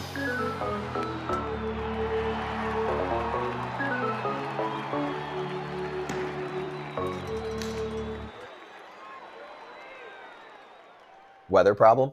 Kratz is screwed because he picked against the White Sox, and Papelbon has not learned his lesson. But Kratz I'm not picking against the White Sox. I'm picking for Toronto. Kevin Gausman. You took Toronto. That's against the White Sox. They got Clevenger. He's going to be going all night. I have something on Toronto. Kratz, do your hat quick, and then I want to show you the City Connects. Memorial Day hat. Can't have a Memorial Day without Iron Pigs. Memorial Day hat. Appreciate you, Iron Pigs. Lehigh Valley. Like it? B minus. It's a D. It's red. I hate red. Yeah, it's the color for me. It's not the logo. It's the color. Hey, fair territory. I know. We don't even have time to argue. It would have been an F if it didn't have a U.S. American flag in it. True. Okay. Fair territory is out. Ken Rosenthal on Acuña injury. Ángel Hernández answering a ton of your questions. The whole deal. It's out there for the world to consume on the YouTube channel here or wherever you get your podcasts. Go check that out. Baseball America Hot Sheet's coming up, by the way, in 2 minutes. But we do have time to show the leaked Toronto Blue Jays City Connects. Early thoughts. And I'd like to see early thoughts from the FT fam in the chat. Yeah. They should have done something with Canada, like maybe done like a red maple leaf or something, you know? I love the skyline. I love the skyline too, but it should have been like on the sleeve or something. Really? I like it there. Yeah, I don't know. I don't know. They're just running out of ideas, I feel. No, I like the skyline. It's not popping. It's the coloring is not popping to me. Right? I like the Nike check being yellow. I like that. And I like that they went with something big on the front of the jersey. I do like that. They went, is the blue at the bottom supposed to be the lake? Like if that's reflection. If that's, I like it. By the way, it's called a swoosh. Clearly, you weren't a Nike. You weren't a Nike check. Nike check. It's called a swoosh. Read Shoe Dog by Phil Knight. All you Nike people with your bad feet, come on over to New Balance. We'll keep you like walking on a cloud. My feet are fine. Yeah, I'm sure they are. Old I don't wear Backman. shoes. Old Wally Backman's hurt. Ken Rosenthal's on the show tomorrow. We have a lot to cover with him. Moo. Colton Cowser on the show on Wednesday. The Baltimore Orioles breakout star will join us on FT. And I want to make sure everyone subscribes to the YouTube channel, to the podcast page, support all of the other FT network shows like Hammer Territory did an emergency show on the Ronald Acuña Jr. news. You have Northside Territory covering the Cubs being very mid lately. And for us, Hot Sheet is coming up next. So if you want to check that out, we're going to cover the state of college baseball right now. It's the most exciting time of the year for college baseball. We'll talk all about it. We did a preview show on Friday, but we'll go a little deeper into the story for this one. And also an An update on Jackson Holliday. He is not hitting right now, and he might be moving off of their number one spot for top prospect in the sport. We'll get the update from J.J. Cooper and the crew. I don't know, but I'm going to ask them about it. We'll ask about potential trade offers for the Atlanta Braves, like what prospects do they have to offer to try and replace Acuña, maybe a starter or a bullpen piece. That show is coming up right now. Don't move. Hot sheet will just flip on here for you. See you with Colton Cowser on Wednesday's show.